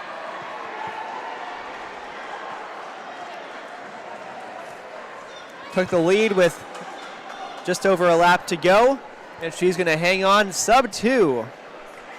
So beats her seed time there. Devaney, good finish. Yeah, Scanlon runs 1:59.03. Devaney 2:03.50. Dutton 2:03.91. Gord 2:04.14. And Gord closed pretty well. Henderson is going to run 2:13.23. Ingham 2:14.57. It's a pretty good double for 3K 600 for the day for Ingham. Yeah. Tough double. All right, moving on over to our third and final heat. Vincent Guerra of Portsmouth, Parrott of Portsmouth, Patterson of Portsmouth, Harris of Pinkerton, Quintanilla of St. Thomas, Quinn of Goffstown. I think the only 3K 600 double I can recall, Stephen Connolly, 2020 Indoor State Championship. Did not go great. It's not a very easy double. Who was it? Stephen Connolly, Pinkerton. I know the name, but I don't. Why am I blanking on that? It's your age. I know. All right, well, anyways, Either way. that's going to be Harris leading a duo of Portsmouth. Might be only 5 athletes in the race today, actually.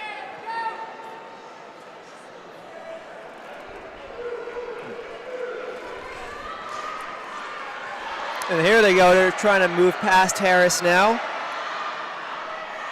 That's Harris still at the front, though. Yep. Portsmouth giving some pressure on the back.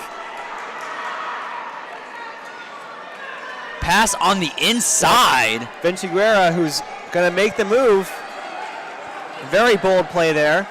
She did not utilize the gray lane, luckily.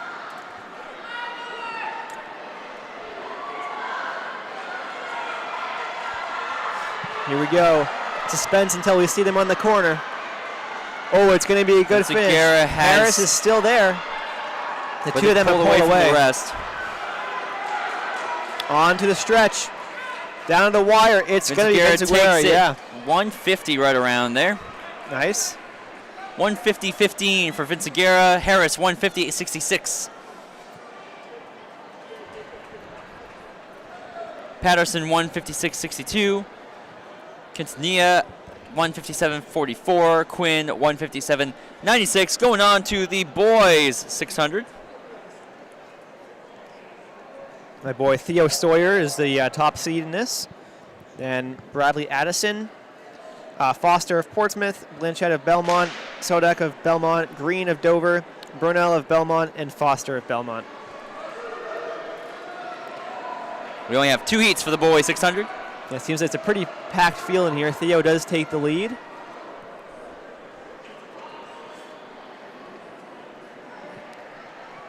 Three laps to go now.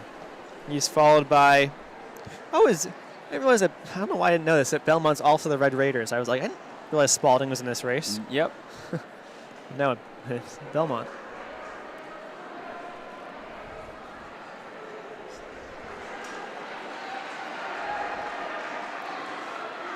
All right, so approaching near the halfway point. There's 2 laps to go. It's Sawyer. Yep. Followed by Brunel. And that's going to be Addison, who's in third.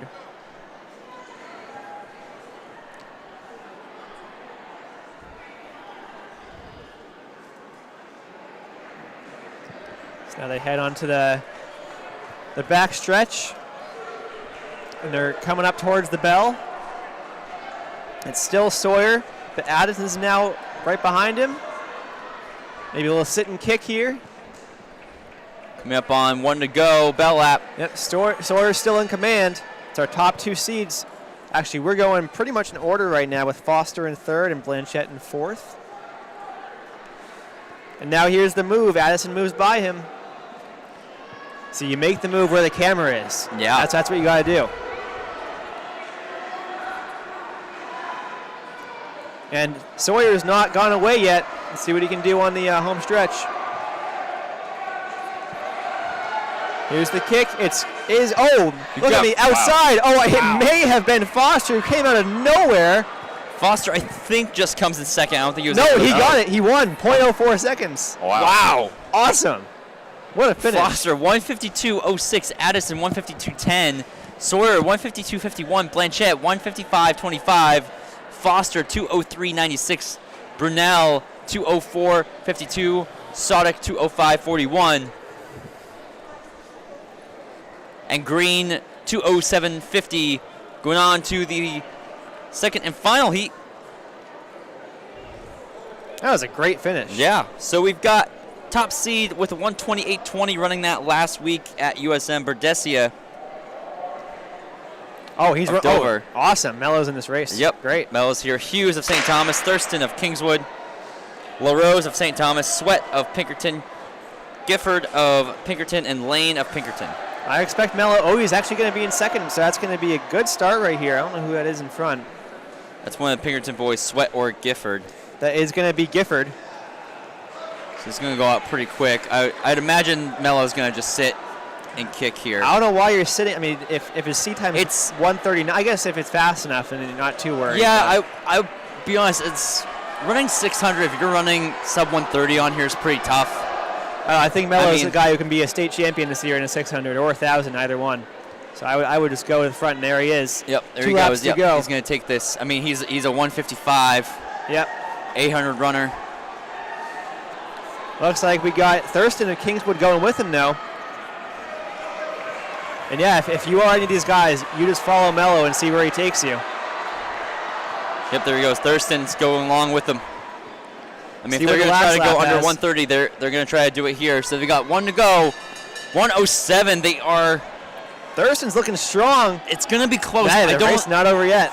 Yeah, I don't think they're going to be able to get under that 130 mark, but they're going to get pretty darn close. That's a Mello still has the lead. Coming onto the home stretch. Well, they actually might be able to get it. That was a really great closing. And nope, just over 130. 130. Yep. Yep, that's right around where you'll see guys who can run 127, 126, right around there on this track. So Berdicia takes that 130, 139, Thurston 132.17, LaRose 132.53, Hughes 135.58, Sweat 136.94, Gifford 142.19, and Lane 148.76. Going on to the 300s. I think Mello's the kind of guy, I can see him running 124 at the end of the year. He's had some sickness to start the season, so Yep. he's always consistent by the end of it.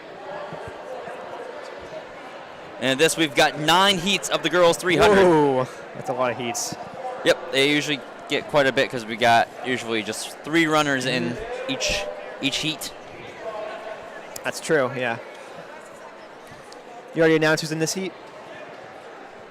We are going to have Murphy of Belmont, Picone of Goffstown, and DeFore of Hanover.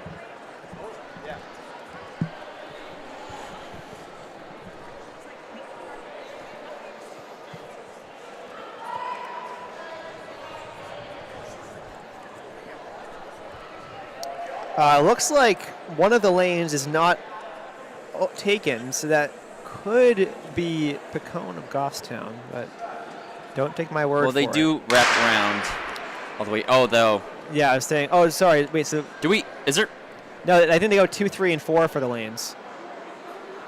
Yep, there we go. So Picone is not here. DeFore is in 4. Yeah, you're right. DeFore is in D4 lane.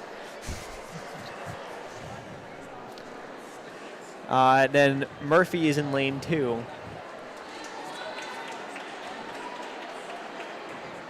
Hard to tell who's in the lead right now. I think it's going to be Murphy. Yeah, it's tough to figure that out on the track. Get a better idea when they come through here.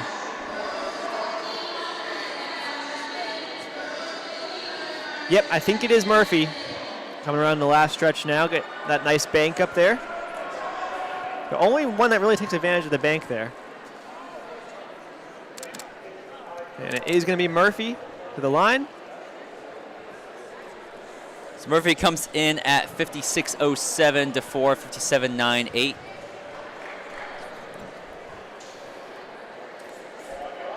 It's okay. We can hear Davio's camera. I hear from the clicking on the camera. Sorry about that. It's all right. You are immersed in the action of Right. the media. I'm just, Yeah. it's some atmospheric yeah, we background noise. want to give a little ASMR for you while this goes on. track POV, you are I feel the like, camera. You are the photographer. You're I feel like a track photographer. meet's the last thing I would use for ASMR. like, It's I don't just know. like gunshots going off. Like people like throwing Shouting, up off the yeah, side. Ringing, We have not yet had anybody really. ringing bells, right? Yep. That's my Yeah, my no, pre-bedtime ASMR yeah. routine. You're Yeah. relaxed. Actually, you know what? I should, as I say that, I do watch a lot of track meets as I'm falling asleep. So That's crazy. no, as I'm falling, like it's like late at night, just laying in bed. Oh, there's a track meet that had just happened. Let's watch it.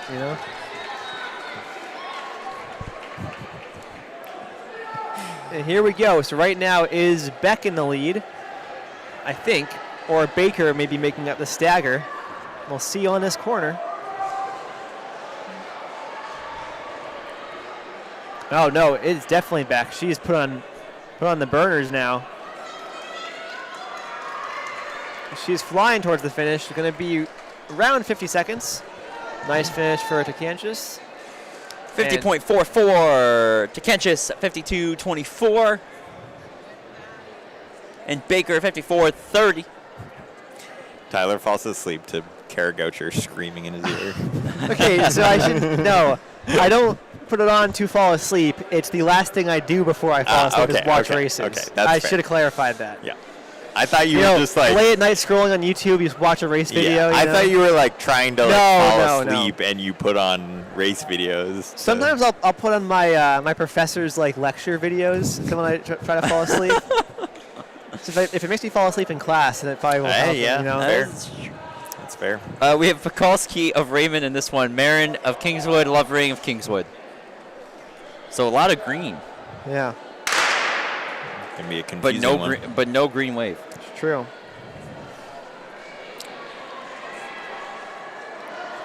Doctor video, like doctor checkup videos, those are pretty common for What? ASMR. You ever heard? It's like, What? oh, you gotta look. They're great. With like a stethoscope. Yeah, oh, yeah, kind of. Pekalski looking pretty strong. Already made up the stagger. I don't know. Maybe I'm weird, but I usually just listen to audiobooks or something. That's probably a better strategy. Look it up though; it's pretty good. Music? That's Yeah. my thing. you know. Yeah. If everybody wanted to know what we listen to before bed, we're just letting you all know. Yep. Riveting information. All right, great run here. That's gonna be Pekalski, who takes on the 48 two point. Kingswood girls. Nice. Yep. First sub 50 of the meet so far. Yep, Pekalski 48.49, Marin 51.29, and Lovering is going to be, I guess, drum roll please. Oh, DQ. Oh no! What wow. happened? probably a lane violation. Yeah, like cut in somewhere. Yep, so that'd be a lane violation for Lovering. As we go on to our next seat, we've got Dean of Dover, Huddy of Goffstown, and Plant of Goffstown.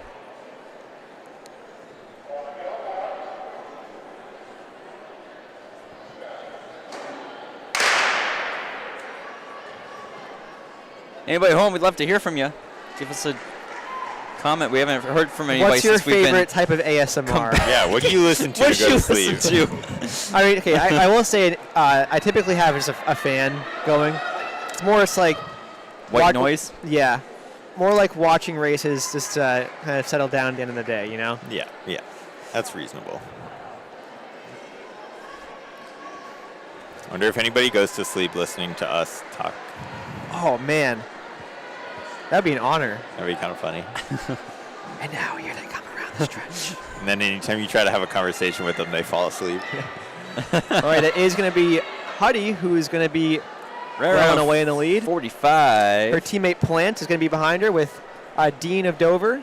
45. 45 is a great time. Wow. Plant 50.09. Dean 50.63. Going on to heat number 5. That is easily the fastest one so far. Yeah, Barry Ames of Portsmouth, Ingham of Kingswood, and Gerzone of Goffstown. Yes, She could actually place pretty high I at was that going to time. say that put some pressure on the later heats. Yeah. Yep.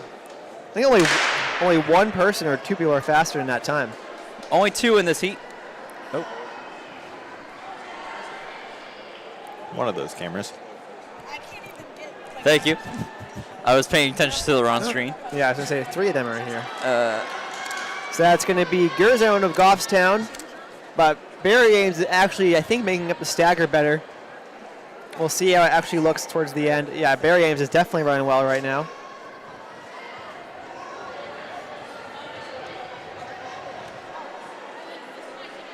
Here we go into view on the last corner. I bet we're going to see Barry Ames in front. Nope, maybe not. Oh, maybe she got a bit too hard. It's going to be a close race down the stretch. And it is actually going to be Gerzone in the lead. And Oh, it's gonna be really close. Gerzone's going to hold on. Just barely.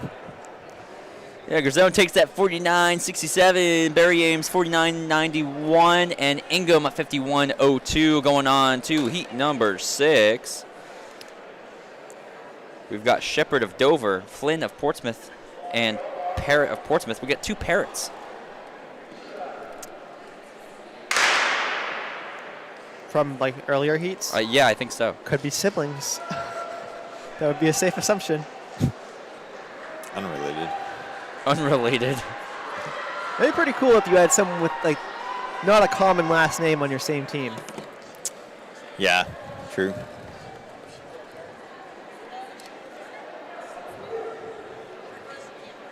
All right, so it is only 2 in this heat. Looks like maybe Flynn is in the lead right now. But Shepard was making up the stagger decently well. It is going to be Shepard. So on to the stretch, Shepard has the lead now. Trying to extend it. Good finish. Going to be Takes under that 50. right around 48. Yeah, that time from earlier still holding on. Great run. Yeah. Really good run. I know. Keep an eye on that. Shepard should have been 48-44. Oh, and we're going to move right along. So Griffin of Kingswood, Rains of Kearsarge, and Young of Belmont.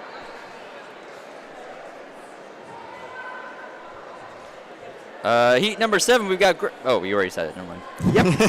And actually, we don't have Rains in here. I was trying to figure out if I could get the other times from previous, so I wasn't paying attention to that. I think Young got a... Oh, no, it's going to be pretty close. Another heat of 2. It's so hard to tell when they come by the first time who's in the lead. You know, I feel if you don't have runners in some of these lanes, you could at least try to say something so we can try to condense some of these heats. I think Griffin took a bit of a stumble there, but she's holding on pretty well. I think she's going to be a bit behind Young coming onto the stretch. Maybe not. Good finish.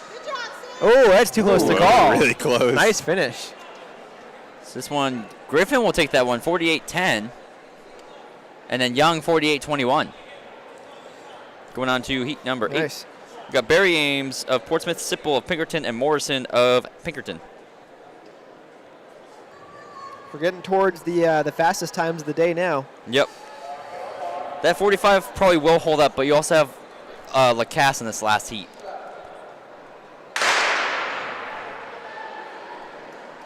Yeah, I think Lacasse is going to win it, but She has a seat time of 43.5. you also never know. That could be a seat time from another track, which would probably be faster. Or last year.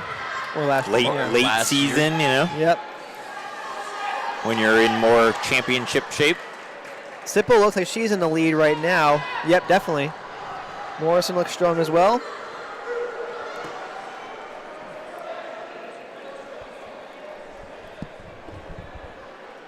Yeah, they're See who's moving in pretty front. good, though. Definitely it's gonna be a good Sipple in time. the lead, yeah. Oh, yeah, definitely. Just hit 40 seconds. Gonna be, I think 44. Nice. Whoa. Good run. That 45 still could hold up for top 6. And Barry Ames, great run as well. 44-38, Barry Ames 45-45, Morrison 46-48. Going on to our final heat, Lacasse right there. Now, is there scoring in these meets? I don't think so. Faria of Kearsarge, Lacasse of Belmont, and Carter of Portsmouth. Look for Lacasse. Right in front of the camera right there. Yep. Lacasse is the one to watch here. She's kind of moving a little bit on the line there. But still didn't flinch over. I didn't get over the lines. That's fine. She's definitely got Broke the stagger through the first turn. Third, first, second. 10th, first. Wow. She's definitely I in was trying to front. decide whether Faria's this making was a good considered charge. the first turn, but not really. Lacasse looks good, but Faria's running well as well. Yeah, it's a little tricky to determine which is actually the first turn. Kind of depends where your no question now. Who's where in your front. stagger is. No, Lacasse pulls away. 40 seconds on the clock. Let's see what her time's going to be. Sub Oh, good 43. run. Nice. Wow, that was quick. 42.56. That's Jeez. under her seat time. Wow. That's really fast. Yep. Faria 45.81. Carter 47.74. Wow, that's moving. a heck of a time on the UNH track. Whew. All right, boys time. We'll take a look at the top 6 in a second, but for the boys to start out, if this loads. Yeah, it's a time that at least 2 years ago at D1s would have gotten you 6th place. And that's at Plymouth compared to UNH. So. Right.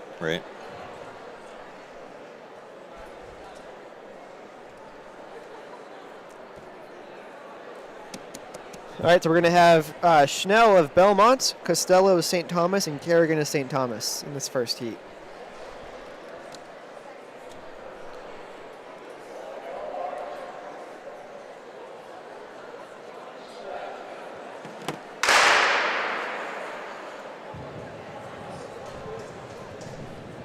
And, oh my goodness, 13 heats. Wow. 13 heats. Woo. That's 3,900 meters. Okay. Gotta pull out the quick math there. Engineer over here. Looks like our camera got moved. It doesn't really change things. Not really. We just get to see more Pinkerton. Pinkerton they just moved it wanna- back. Pinkerton would just want to get a high jump get more first. Look at the screen high time. jump. Oh, he just missed it. We didn't even see it on the camera anyways. All right, down to the line here. Looks like a good finish for Costello. And Schnell is second. 44.04, 44.89. I think we had somebody who was still going for a little bit. Yeah. So those times right there, Costello 44.04, Schnell, and I missed it. Good job. All right, you got Dion of Dover, Jimenez of Goffstown, and Wright of Belmont.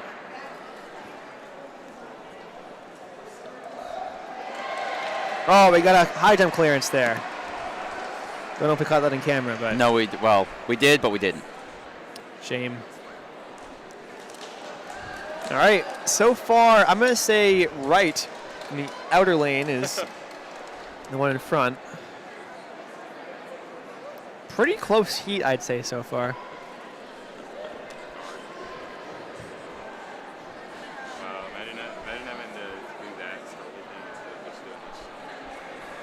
All right, and actually Wright's going to hold on very well. It spread out a ton towards the end. 44 seconds or so. Jimenez is going to be 44.17 for Wright. Jimenez is going to be 47.02, and Dion's going to be 50.03.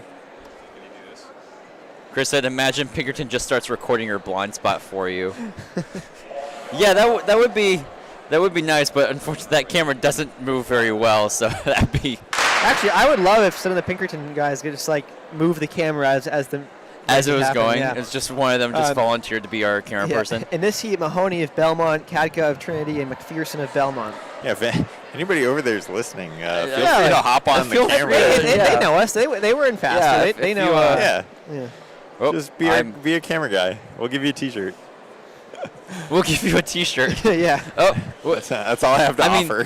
Kind of. Somebody's kind of moving it. Yeah, the wrong direction though. Yeah. Well, they're just trying to get screen time. They didn't get enough right faster. They're pointing it at themselves. Yeah. Well, maybe these are the track kids. They're like, hey. True. They're our jealous teammates, that cross country got their screen time. Which, by the way, Faster over on our cross country channel.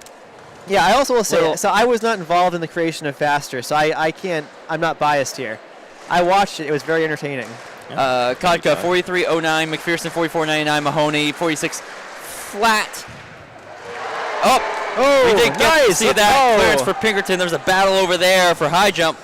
We'll tune in for those results when we get them. And we got Higgins of Kingswood, Noyes of Trinity, and Ferguson of Kingswood.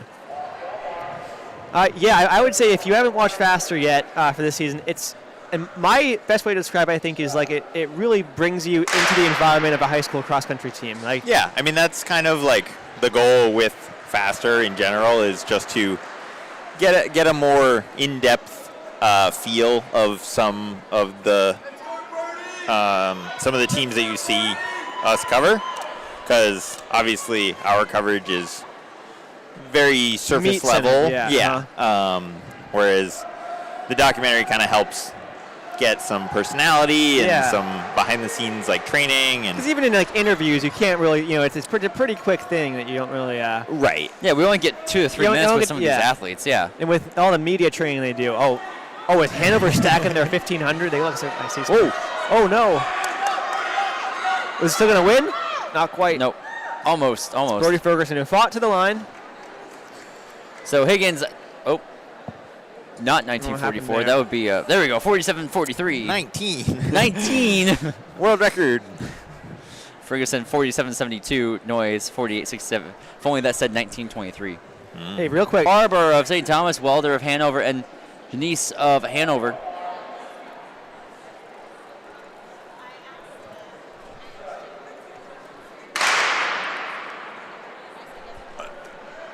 Oh.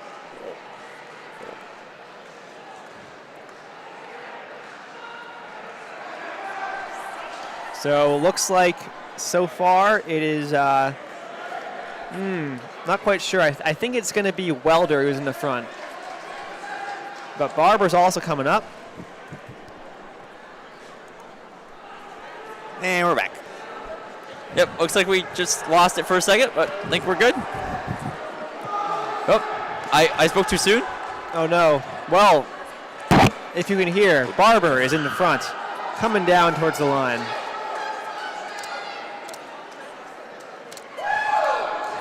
Someone was excited. Got a big cheer there.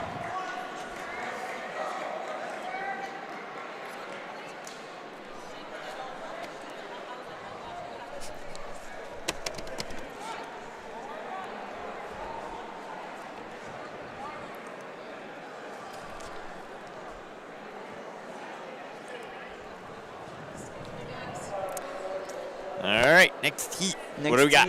Oh, are we live still? Yes, we are still live. Nice. It's just Is it going to be very laggy? It might be laggy for some folks for a moment.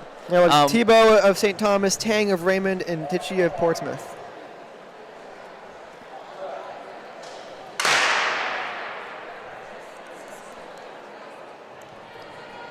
Yep, we should be good. Thanks, fellas. This is Heat 6 right now. Looks like a good start for Tichy of Portsmouth.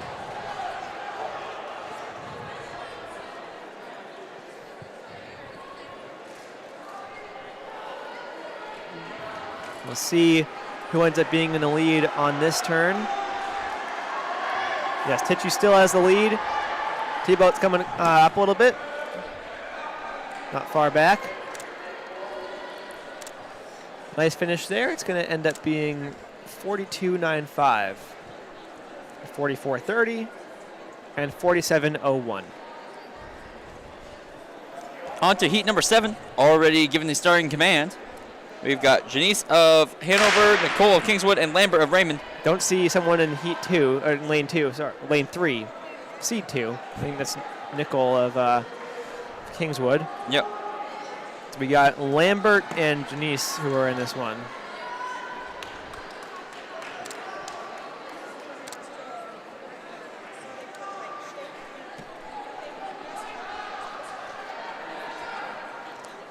All right, it looks like Janice is making up the stagger pretty well. We come onto the back corner. Yes, very much so, making up the stagger. Got a big cheer, I think, from the high jump there. I know we got some good high jump action going on over there. Over 45.07 for Janice. And Lambert's going to run 47.97. Next heat up is going to be Siwa of Trinity, Moran of Portsmouth, and Sarkis of Belmont. Girls high jump results. Steinecker is going to win it with a clearance of 5 feet from Pinkerton. Boys long jump. Smith of Belmont wins it with a jump of 19 feet, 1 1/4 inch. Good start from Siwa of Trinity. Steven might be getting a high jump soon. Yep. We'll take it for a second. There we go. And just missed it. Yeah. We do have a good moment to check that out while we have that blind spot. One good thing about the blind spot. Yep. It's going to be a great finish here. Down the stretch. Moran pulls ahead over Siwa and then, over Sarkis, and then it's Siwa. Moran 42.86, Sarkis 43.78, and Siwa 44.86. Moving on to heat number 9 of 13. That's Reese of Summersworth, O'Halloran of Dover, and Leahy of Goffstown. Number 9. Number 9. Number 9. The Beatles.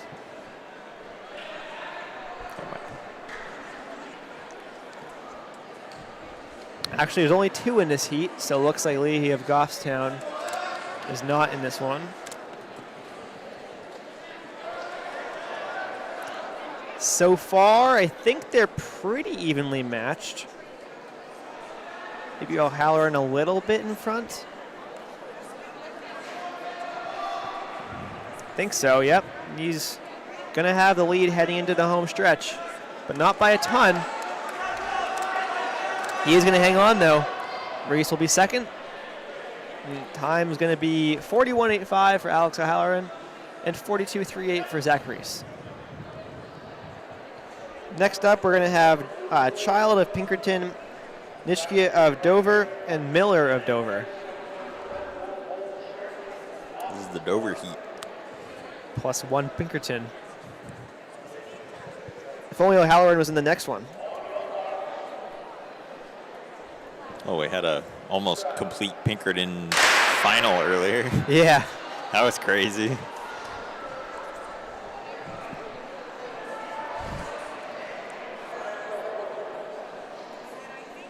Looks like a good start for Nishka.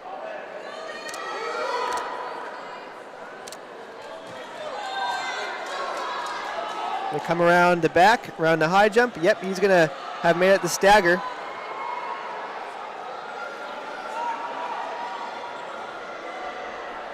Now on to the last turn. Nishka still has the lead, but it's closing up again.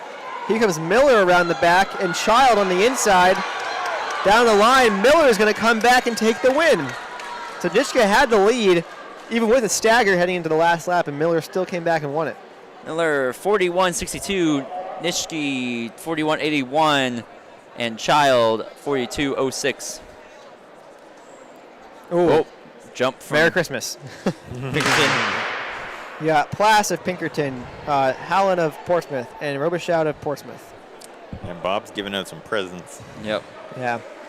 Little Especially, early Christmas gifts. This is something you'll see early meets. You know, most of them are not going to penalize you if you jump. Some of these people are in their first meets, but once you get to those state championship, even qualifier meets, if you jump over the line, you're going to be done. So take it while you can. Yes. Yep. All I want for Christmas is a second chance. There's the copyright again. All right. Down the line is going to be Robichaud of Portsmouth over Hallen of Portsmouth and Plass of Pinkerton. 40.96 for Robichaud, Hallen 41.77, and Plass 42.72. Already on the line and first call for 12th heat. Hughes of Pinkerton, Belrose of Dover, Hannah of Pinkerton. Although it doesn't look like Belrose is here for Dover. Looks like it's just a Pinkerton heat. And Hannah is off to a flying start up front. Yeah, he is moving. Goodness. On a mission. It's like he's in a race. Crazy. Wow. It's like he's got something to beat. Is he going for a time? All right. Off the turn. Maybe. First sub Yep. 40. Oh, easily. 38. Definitely, yep. Yeah. A good one. It's like, have you ever watched when Newbury Park went 1-2-3 at Nationals and they headed to the home stretch and the lady's like, it's going to be a foot race. yeah, I do remember that. All right. Heat 13, final heat. This could determine our winner. It's going to be Sanchez of St. Thomas, Nicol of Kingswood, and Vance of Portsmouth.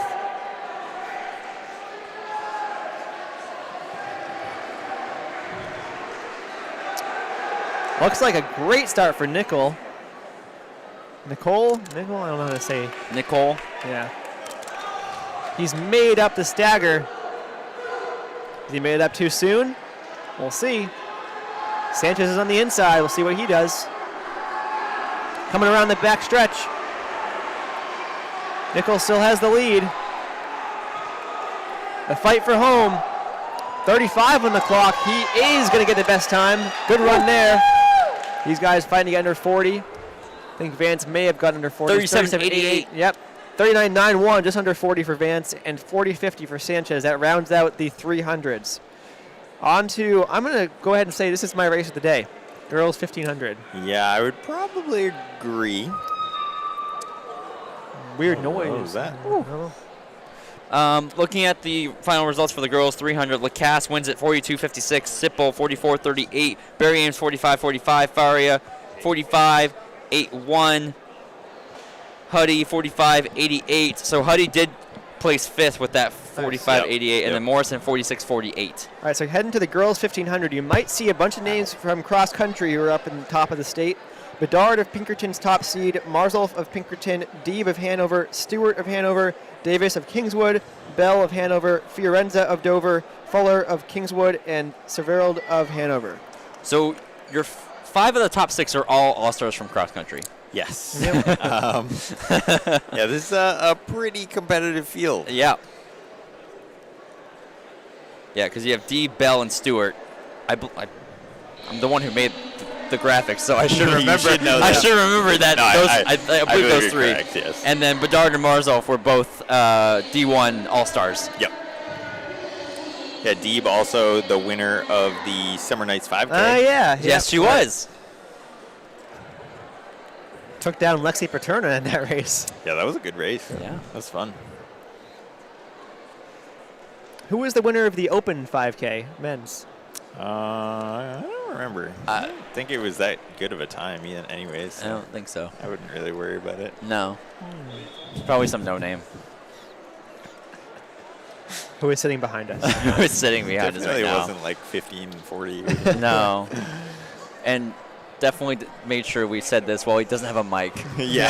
So he can't say anything about it. Yeah. So he can't say anything about it or know right. what Here's we're the talking command. about.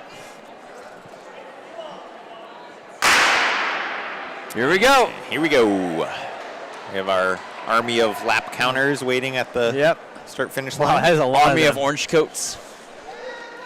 All right, so Bedard, Go. then Deeb, and Marzolf. The orange coats are coming. I believe they're already here. Yeah. Yeah. So it's strung out pretty well to start. They're kind of all getting in line. It's like a BU race. Just get in the train and just go along for the ride. Yeah, it's not looking too tactical so far. Deeb is It's in already second. spread out into 3 groups, though. Bedard and Marzolf kind of sandwiching. I believe that's Deeb up front. And Deeb is 15 seconds off their seed times, but honestly, she might be my pick to win this based on how her cross-country season Yeah, went. I don't think that Yeah. seed time is going to be super representative Definitely of not. how She's this going race to goes. stick up with the front for sure. Yeah, no, I think those 3 are going to have a pretty good battle. Yep. So it is Bedard still leading the way. They're going to be coming through the first 400 when they hit the line right here. And that time is going to be just under 5-minute pace. That's a great 73. start. That's perfect pacing right there. That's just what you want. A great start from Davis as well with Bell right on her shoulder. Looks like Stewart's in the middle of that pack as well, with Fiorenza behind her.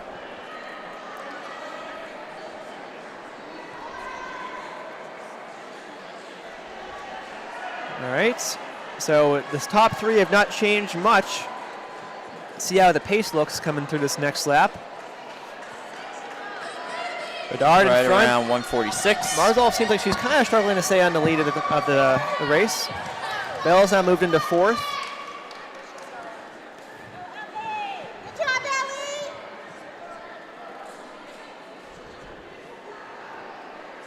Bit of a lot of light coming from the windows out near that 1,500-meter start. Yeah. You know. Still strung out pretty well. Bedard leads the way. And give him one more lap, and they'll be at half mile. It's half a lap now. Deeb right on her. Yep, so they are switching away from Marzolf now. Bell is kind of trying to bridge the gap with Stewart not far behind her. Fiorenza's right there as well.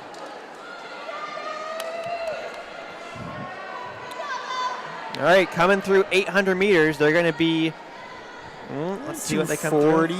Yep, so 5:20 pace for the mile. That's 5 flat pace for the 1,500.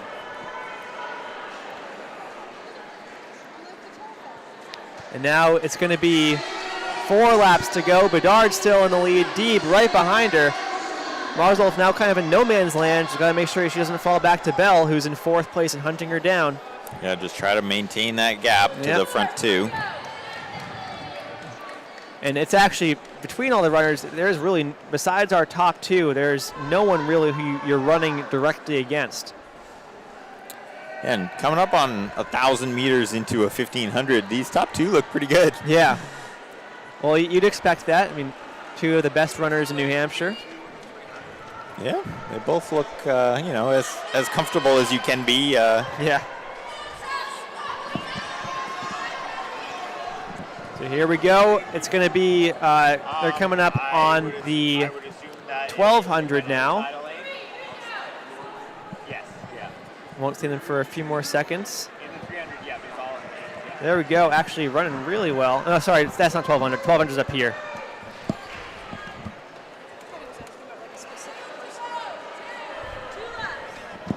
So there we go. 2 to go at 320 meters. Is Deeb going to make a move at some point? Bedard's led from the gun. Marzol's hanging well in third. Look, here's the backstretch. I think Deeb's trying to go, but Bedard's still running really well. She looks strong still. You also have lap traffic to get around, so that's going to be the tough part. So I think Bedard's starting to pull away now. Oh, Deeb's right there. Deeb's right there. Okay. Going out into lane 2. Yeah. I don't know. I think I would have made the move right there if I was Deeb. I think Deeb lost a little bit. Bedard has it. She's got the kick, so she ran really well. It looked like Deeb went right on the shoulder as Bedard started going and was like, uh-oh. Yep, I think Bedard was just waiting too. She felt her. Wow, that's a great kick from Bedard. Fantastic run. She's going to be under 5 minutes in this. Yeah, looks like it. Awesome run. Nice job. Wow. She's happy with that too. I think Deeb got it right too. around I there think as well. she was gonna close. Be really close. 4:57.92. Hey, nice. Deeb does get it. 4:59.80. Nice. Great run there. That is a heck of a race there. Marzolf, not a bad run for Marzolf as well. She's going to run right around 5:12. Bell comes in right around 5:16 maybe. Marzolf 5:13.44. Bell 5:16.55. Look for Stewart next. That was there awesome. She is. Going to be under 5:30. Stewart 5:28.96. Lily Fiorenza runs 5:35.85.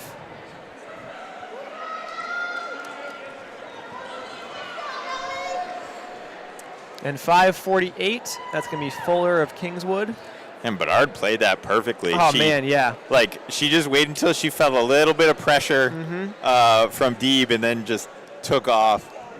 Well, and honestly, that really, shows that Deeb ran smart as well because she, was at her max just following on Bedard. Definitely. She didn't have the kick, but she still was able to put up a great time. And I mean, she tried to make a move. Like, it wasn't like she just fell off, No, definitely not. She was right there, tried to go out on the shoulder. It was Bedard who made the best move. Right, Yeah. right.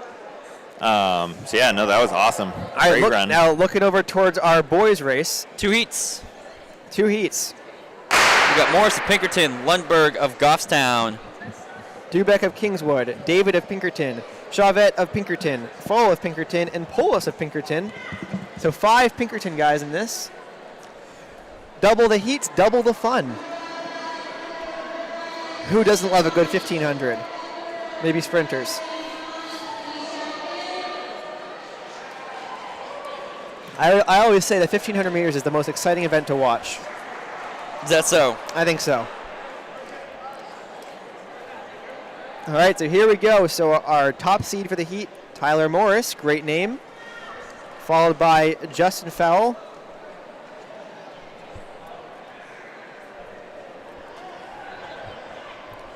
Pinkerton's going 1 through 5 right now. So a whole bunch of 0-0s on the seed time, so who's to tell what they're going to run. Once again, if you are new to the seeding of track, if you see a seed time with .00, it usually means that there's an estimate from their coach. Every once in a while, someone actually yeah, runs every a once in a while, there is 0-0, every 1 in 100 times. We actually had a lot of people run .00 last week. Really? We had a ton of people run .00 last week. It's throwing off our seed time. Yeah. There's actually quite a few. It was like, what the heck is happening?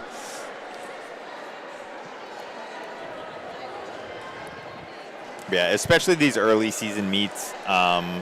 People don't have Seat times to enter yet. So obviously later in the season, once you've already run the event once or twice, then you have something to enter.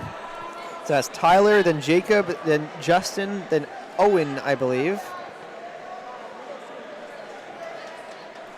So, any guesses who I'm cheering for?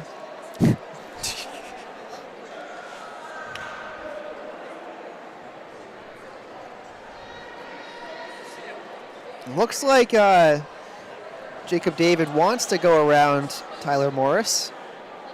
Kind of go out the outside of lane 1. But Morris still maintains the lead. Not far behind is Fowl and Chavette. Then we got Lundberg, Got 800 to go. Polas, and Dubuc.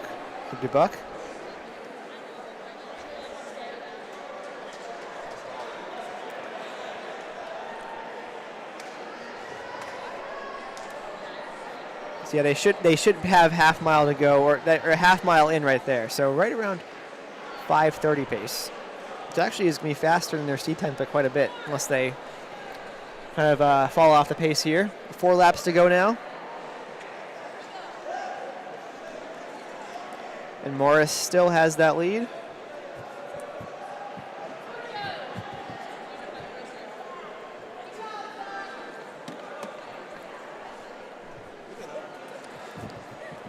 All right, they're going to be coming through 6 laps now. There we go. All 4 of them are pretty close. Now we see maybe David's going to try to make a move on the home stretch. Morris, his teammate, is not going to let him.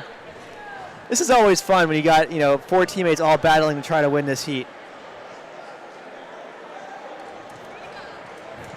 After talking smack in practice. Oh yeah, I'm sure.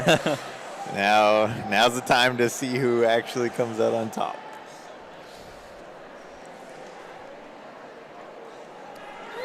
It must have been really fun for the Pinkerton cross country guys. Like, you never know who's going to win what meet. Oh, I know. They were all so close together. Must have been so much smack time. talk.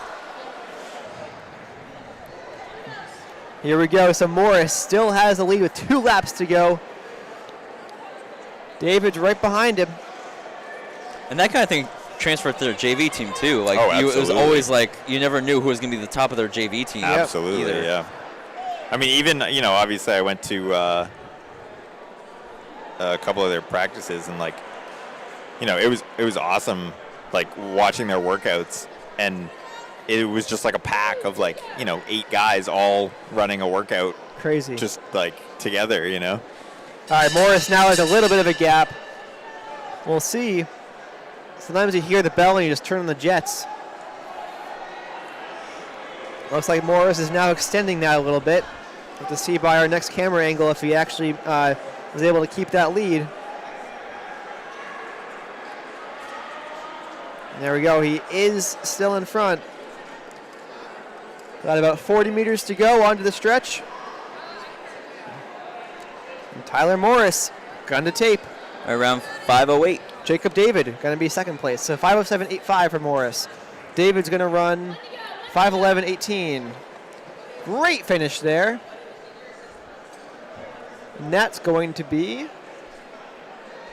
5:17.49 for Fowl. 5:18.11, really close with Chavette. 5:18.51 for Lundberg. So all 3 of those guys within a second, 1.02 seconds.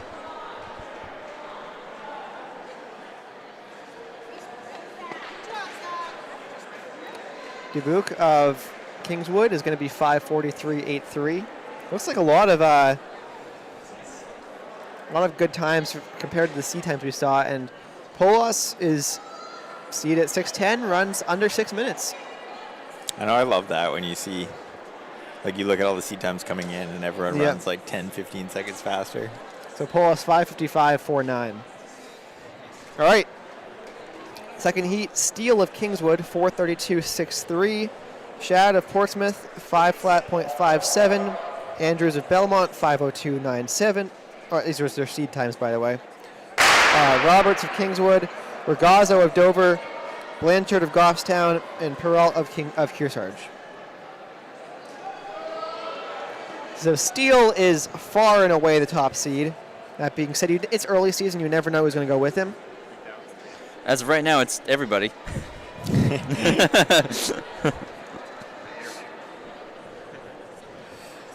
Yeah, I don't really know how. Aren't you not allowed to do doubles? Because Steele was the winner of the 3,000.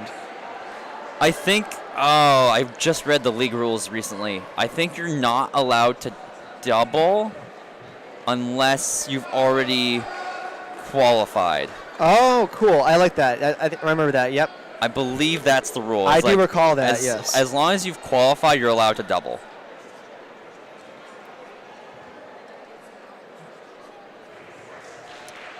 Well, looks like... Or you know what? I think the rule is against tripling. I think you can't triple in a meet. You're allowed to Yeah. double in a meet, but you cannot triple unless you've qualified. So like somebody can't run like the 3K, 1500, 1K triple in a meet that's not the state championship meet unless you have qualified already. Well, Steele is making good use of that I'll have rule. to reread that, 'cause but I'm he pretty is- sure that's the rule. Either way, I'm I've sure never he's doing read it, doing it legally. They You would. never read them? No. We commentate the Winter Track League, and you didn't read the league rules. I don't know the rules. Yeah, what do we care about the rules? It's the athletes, It's just isn't it? useful knowledge to know. It's There are like- no rules. I have Like, read, that question I just have read the popped rules. up. I have read the rules. I have not read the rules. I always like scroll on Lancer timing sometimes, or like Niche Track and Field, just look at random like. Speed Sport Timing actually has it on their Oh, website. do they? Okay, yeah, nice, they have it like What a great website. yeah. Tyler goes to sleep listening to the Winter Track League rules. Yeah, I like have Siri reading them out. Hi, Katrina, how are you? I'm good. Are you finishing school? Yeah, what's next for you? I was doing a 5-year, so I'm like, I can't wait for it to be done. My gosh, yeah. I know that sun getting really, really bright. Yeah, we didn't see that last week. I think it was pretty cloudy Yeah, out. it was, Yeah, yeah. so that's like a very like UNH thing where like you're gonna have the sun beating down on you from like the back. I mean, the nice thing is you're running like away for like the sun is at your back as you're coming around the corner. So it's not like you're running face first into the sun. What was that? Running into the sun? Sorry, I just got you.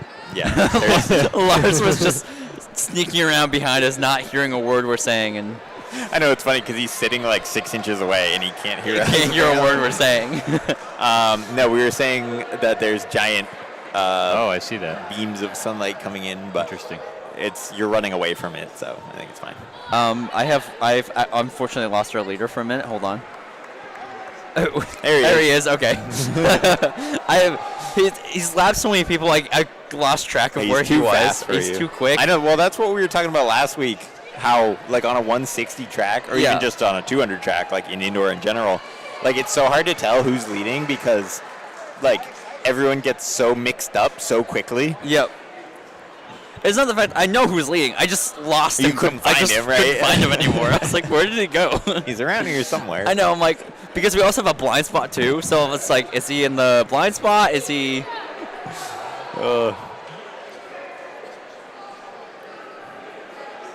And now I just don't know where in the race he is. I think we're looking at like 440. 440 right now. 2 to go. Yep, 2 to go. What was the fastest 15 we saw last week? It was pretty quick last week, wasn't it? It was I don't think it was that quick. 430-ish. Yeah, I thought we saw a 4:30. I think it was 431. Yeah, I think it was right around there. There we go. 409. 1 lap to go. Yeah, 440. Yeah, should be right in that range. Yep. Maybe a little under if he has a little kick here. Pretty good double. 3K 1500. That's I know that's tough. your double champion. Good workout though for early I'll season. be doing his second interview, which you can go watch on our Instagram. Yep. NHXCTF. Head over to our Instagram. We've got plenty of interviews. Nearly, I think pretty much every event winner so far has been interviewed already. So All right. Let's go. go ahead and check those out. Yeah, so Steele wins it sub 440. 439.16. Got the rest of our runners coming through. Andrews 4:53.50. Shad 4:55.72. Roberts 5 flat 51.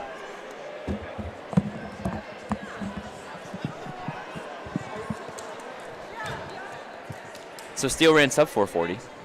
Good. Yeah. Just slightly. Good finish. 29-second last lap. Not too bad. And I think we have the rest of our field coming around shortly. Yep, here they come.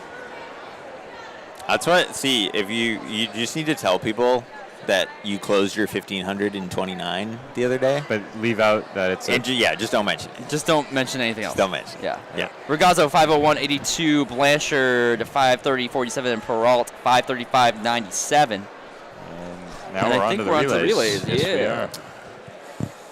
Field events real quick. All of them are up to date. Looking over that high jump battle between three teammates, Gould, Duarte, and Robinson. Gould takes it jumping over 6 feet. Wow. I only have 2 feet. That's why he's so good. He's got 6. Philto of Belmont winning boys shot put 42 feet and 4¼ inches. Raza winning the long jump 15 feet 2½ inches. She also won 1,000, Yes. 600, 1,000? Yeah. One of the two. Yeah. Not too bad. I think that's it. I think that's all the field events we covered. Yeah. So, it's like we got 4. Yep, 4 on the line. It's a rare sight. So yeah, everybody's everybody's in this heat. Pinkerton, Portsmouth, St. Thomas, and Hanover. Yep. And let's see how many heats we've got. It should be a pretty good race. 1 heat. Wow. That's surprising. I know. Yeah. But no, I was saying they should be a good race because 1 heat for boys, too. all 4 of these teams, I would assume should put together a pretty good 4x4. 2 heats for the 4x160. Really? Yeah. For the girls. For the boys, Small. 3 heats. Interesting. Small relays. I know. sections It's here. we're gonna rush through this quick. Interesting. Lars, you're gonna get Wait, your lunch. Oh, it's delayed. I was like, what is going on? She's still standing there. It's like, You're looking at the wrong screen. I was so confused. Also, so she's funny. in front of us, so you can look in real life. There you go, Pinkerton charging up to the front. Woo! Moving. They are. She is not still standing there. Right around 31 2? through the 200. Yep. We are gonna unfortunately have a blind spot on one of the handoffs. 2 of the handoffs. Correct. So So all of the pressure is on the singular on the spot singular that's handoff visible. right here. Yeah. Right in front of us that you're gonna see. So if you're watching the stream and you're about to hand off, first of all, maybe don't watch the stream. Second of all, we're all watching you. Yeah. Also, if you're running in the afternoon meet, tell your coach you want to be on The second or anchor leg. right, So so that no one can see your handoffs. Nobody online can see your handoffs. Yes. True. Yeah. I think your coach probably. If you don't want us to see your handoff, do it over there. The watchful eyes of Ryan and Davia. Hey, we're real handoff misers. Yeah. Miser. Well, I tend to be. We're very picky about our handoffs. Yeah. So I think Pinkerton's handoff already happened. Yep, sure did. That would make sense. Different person. Nope. Deeb coming back for the 4x4. Yep. Wow. That's a heck of a double. Man, I thought 300 4x4 was tough. 1500. 15 4x4 is not fun. No. Let me tell you. I can't say I've done that one. I mean, the good news is she All did right, get here 2 we go. heats of the boys. Oh. So that helps. Could see A little sub slow on the 420 handoff here. there. Good one for Portsmouth. St. Thomas, pretty good there.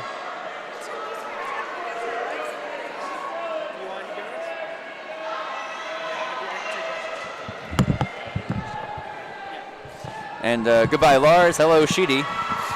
Oh, you shouldn't have said anything. We could have passed Sheedy off as Lars. Oh, true. Hey, Could we, though?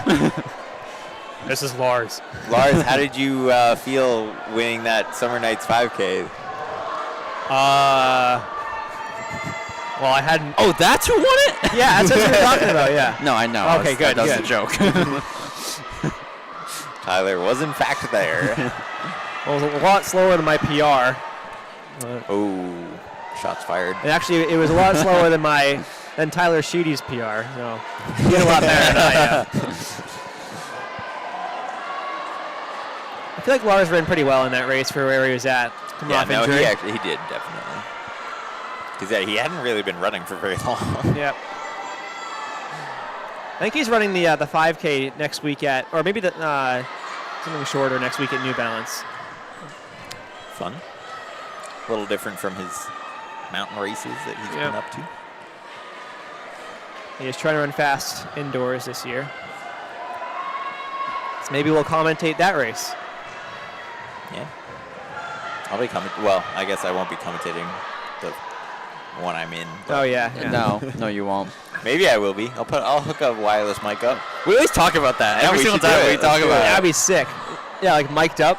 We also talked about like tracking your My heart rate. Your heart rate. live on screen. Everyone can see me die a slow, painful death.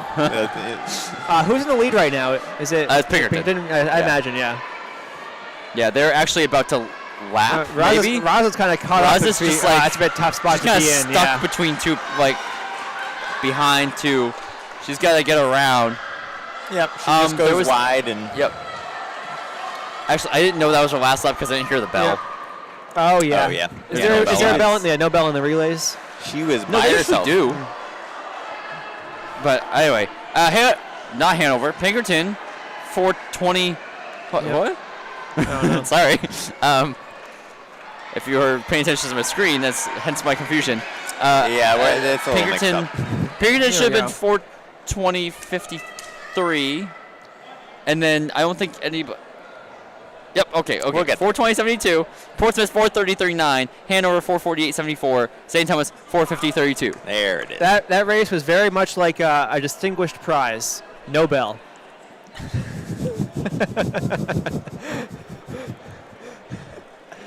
That was pretty good. He I like both that right now. I like that.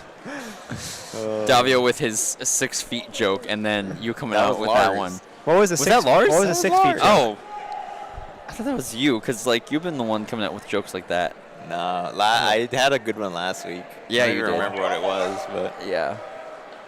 What was this, the spell check one? oh yeah, So it was stupid. really bad.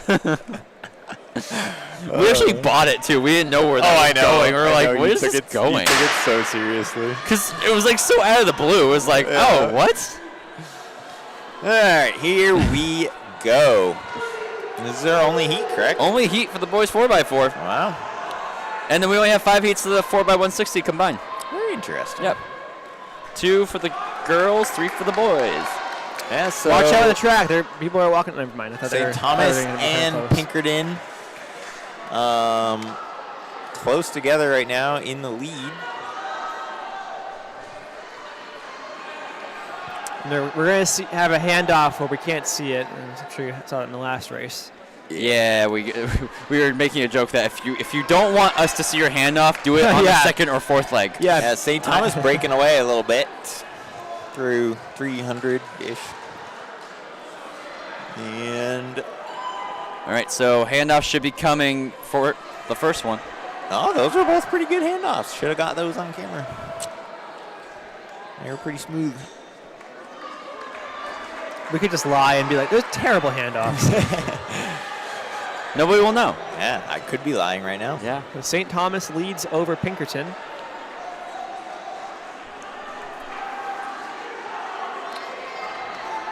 Yeah, we're missing Dover in this.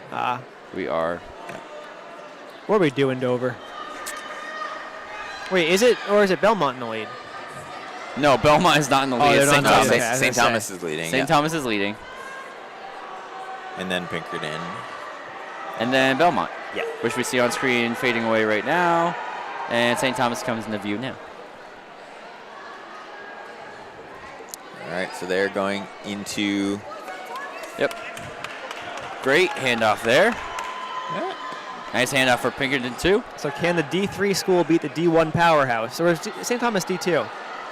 I don't know. There's too many teams that moved. There's D2 indoor track at least, so. They are we'll say D2 that. indoor track.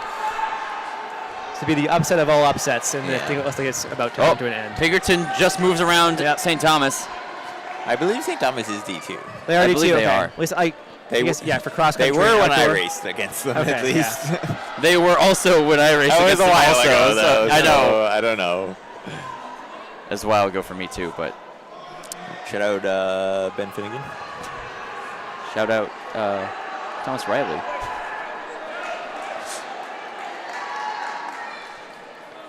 See, so Pinkerton's now moved towards the shoulder of Belmont, once again to lap them. Coming Kinda- up, we're going kinda to helps. see the anchor leg handoff. Have some people to race. That one was That pretty a fine good. handoff, yeah.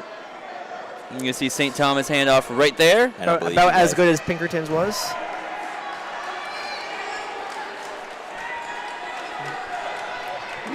Pinkerton and anchor is flying. No, he's running. All right, Lars.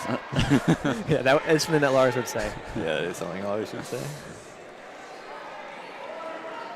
All right, we're coming up. He's over halfway through his leg now. Bell lap. Ding, ding, ding. There it is. He Thank you, Bell doesn't lap. get a prize.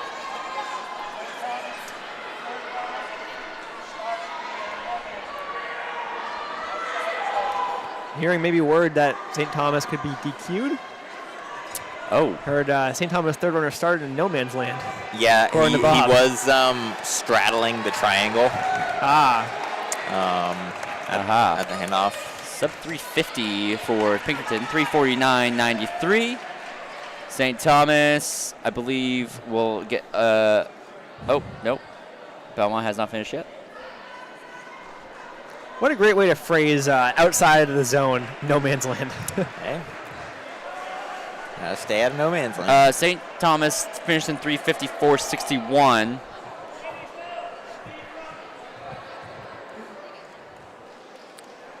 We'll see. They may not get a time. Oh.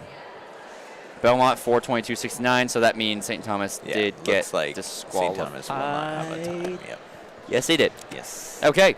Girls I thought it 4 was by Christmas. 160. Christmas Christmas ran out. doesn't matter for. Yeah, I guess it's more important. Christmas to, only matters when it's the start. If it, Yeah. they give you a second chance. Hey, they can't leave Bob the race can only again. carry so many presents Yep. in his bag. So Bob should grow a beard around Christmas time. you should grow a beard around Christmas. No, but Bob, like he would, I could see Santa being Bob. Yeah. Like, you know, I could see. You mean being you could see Santa. Bob being Santa? or yes, No, Santa is Bob. Santa is Bob. No, I said I could stay until like 3:30. Like if that's But yeah, no, that is something you need to. So, looks like we have 2 heats of this. Yes, 2 heats. So it's going to be quick. It's 4 by 160, not 4 by 200. Looks like it's going to be Portsmouth handing off, then Goffstown. Goffstown was technically ahead, but Portsmouth got the handoff first. Intriguing. Fascinating, even. All right. Looks like we have all of our runners on the correct side of the triangles. Now, when do they cut in? Is it going to be? It is on the third leg. Okay. Third leg cuts in, so Portsmouth can cut in here. Followed by Goffstown, then Hanover. Little Or double Belmont, clutch there. excuse me. Goffstown has been getting Whoa, late handoffs. Hanover passing on the inside. Whoa. I had a few of those today. 2 of them? 2 of them? Yeah. And it's also not Hanover, it's Belmont. True. I switched to Belmont. You said Hanover passing on the inside. Yeah, their jerseys are Same confusing. thing. Yeah. Not They're the same thing. both far away. Both are far away with similar jerseys. You might as well.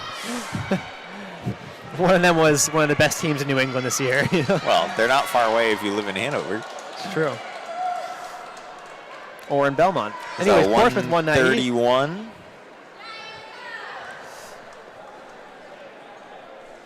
130.89 for Portsmouth. Belmont 135.68. Goffstown 137.79. Moving on to Heat 2 with Pinkerton and Kingswood.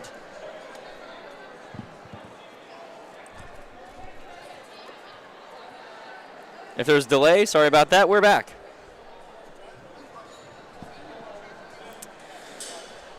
All right. There's only love for Tyler, I guess. We've got just 2 teams in this one.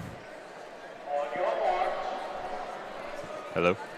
Hello. Yep, Pinkerton and Kingswood in this one.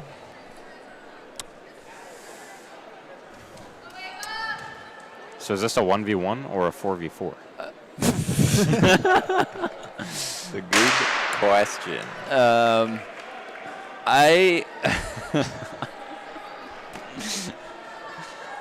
Dang, that is a really good question. In the comments, is this a 1v1 or a 4v4? Which one is it? I'm choosing 4x4. Wait, no. I guess Is it 4v4, is it a 1v1 within a 4v4? Well, you wouldn't go to a basketball team and be like, yeah, it's a 1v1. It's this team versus that team. Right. Yeah.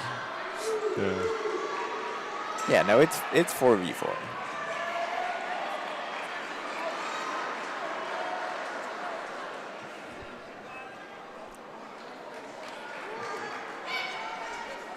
Pinkerton, great handoff. Nice. Yeah, that was smooth. They are hauling.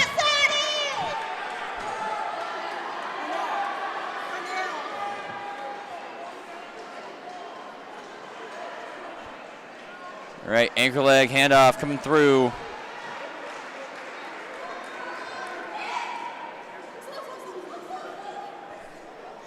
Oh, boy. I think they got it off. Did they? I think they did. I got no. Oh, I got the nod. I don't know. They were talking about it. They got the nod. I think they're good. Yep. It was close. You could hear. I didn't see a flag. So. No, I didn't see a flag. I saw a head nod saying yes, they got it. So I think Pinkerton is good. You could hear the third runner giving the fourth commands to slow down. Slow. And Pinkerton came through. 130-ish. 129.63, 135.42. Close one with. Do you guys have anything for zone violations for the 4x4, or should they talk to the officials? Interesting. We are not in charge of. We're not in charge of lane violations. Nope. Sorry, folks. I know we all look important here, but we're not. We are not unfortunately. important. We are not important. In fact, we are next to the timers, but aren't that? Yeah, they're important. We're not very important. No. All right, boys, 4x160. Somersworth, Portsmouth, Hanover, 3 heats. Heat of 3 and 2 heats of 2.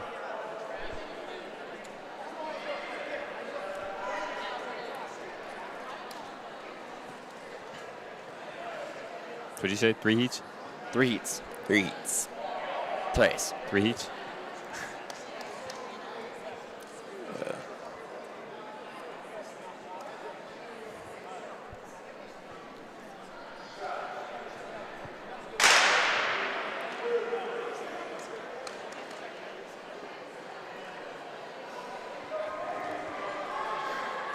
All right, here I we shall go. relinquish my microphone at this moment. Back to Farewell. Mr. Yeah, Lars Sheedy. has to go make some important decisions regarding disqualifications.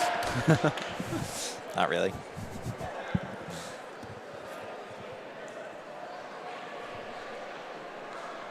Lars has no bearing. This is always the most hectic race, the boys 4x160. Specifically the boys. Yeah. Good handoff there. Okay handoff there. Good handoff there. The boys always cause some trouble. Very mischievous. Third leg.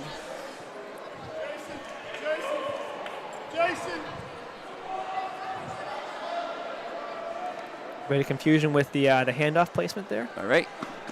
Officials trying to get him in order. Missed that one there. Yeah, luckily this is pretty spread out right miss now. And almost a miss. And not the split his hand off. No, not on that one, unfortunately. But they wish they were off camera.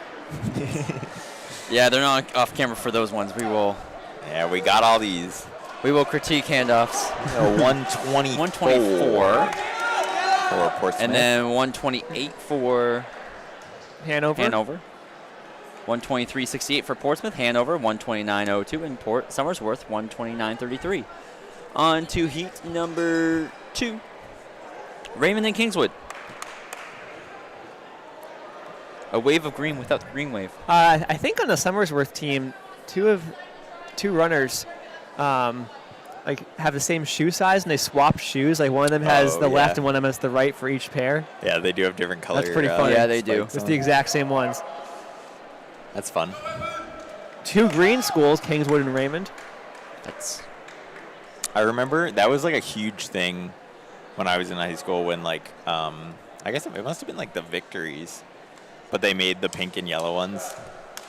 And they was like the only 2 colors that they offered. And so everyone would just buy someone on their team would buy a pink set and someone on their team would buy a yellow set, and then they'd swap. There was Go ahead. No, I remember the pink and green Vaporflies when they came out. Those are a throwback. good handoff for Kingswood. Ooh. Uh-oh, Raymond. Uh-oh. They are in man's land, not no man's land. They got it. Yep. But yeah, one of their runners took off a little early, but Yep. All right, so Kingswood's going to have a healthy lead. Yep. Good handoff for Yeah, Kingswood. great handoff. Raymond. A little early. Definitely yeah. early. They're gonna work I'm on not that. a fan of the visual handoffs for 4x160. Well, I don't know if seems they probably are in the basics of handoffs. So Yeah, better than just not handing off. considering even looking at them, they nearly missed it twice. Yeah. There we go. Good job. That was a good That one. was better. Yeah, obviously, ideally, you get the kind of no-look, nice and smooth, full speed handoff where 120. the baton does not slow down Actually, at all. I stay corrected. 119.86 for Kingswood. Nice. Yeah, that's what handoffs will help with that one. They were firing on all cylinders with those handoffs. 119.86. Raymond's 133.40. Going on to heat number 3, the last race of the day. Well, of this morning. It's not really morning It's anymore. not even morning. Yeah. It's not even morning anymore. Of this morning session. I was always proud to say I never really had a bad handoff, but it's also because you're in the 4x8. I always had the slowest races. 4x4. I He made actually- it very safe. He took my spot in the 4x4. State Championships 2020. Yeah. I ran a few I 4x4s my senior year as well. I don't think I ever really screwed up a handoff, but yeah, we Well, I because was it's so much easier for us not to I screw them up. have right? screwed up a handoff, but I didn't drop it to interfere with somebody, and I ran a 51 my freshman year because I was able to run with the baton even though I dropped it. I'm confused. I dropped baton. It didn't interfere with the other team, So then so you picked it they back didn't they didn't disqualify me. Oh, so you picked it back up. So I and picked it kept back up and running. ran. Okay. Uh-oh. Uh-oh. Dover. Come on. We're just What going to doing? shout you out, guys. That's the one team I will be mean to if they mess up things. So. We are alumni of Dover. We will call you out. Yes. And don't care how we do it. Well, Come on, let's see it. Come on. there we go. There we it go, is. yes. Great Good handoff for second half off for Dover. They now Yeah, no, I had it pretty easy. I mostly ran the 4x8, so kind of just Yeah. did the little shuffle. I think I actually ran more 4x4s than 4x8s. Actually, I may have never run a 4x8, actually. Did you never run a 4x8? I don't feel like think you so. should have run at least one. That was a great that's handoff. such a good handoff. I guess Beautiful handoff. I probably ran more 4x4s than 4x8s just because you have more opportunities to run the 4x4. True. Like- Actually, I have run one 4x8. Like, there's not, because I would run a 4x4 at every, Tuesday meet, but Oh, man, here we This is go. close. Come on, Dover. Let's hold on. There we go. Nice. Dover does hold on, but Kingswood is Yeah. actually going to be your winner Yeah. from the second heat with that the 119 119. holds up. Dover runs 121.78, Belmont 121.99, and that's going to do it for today's meet. I want a redo. I want to redo.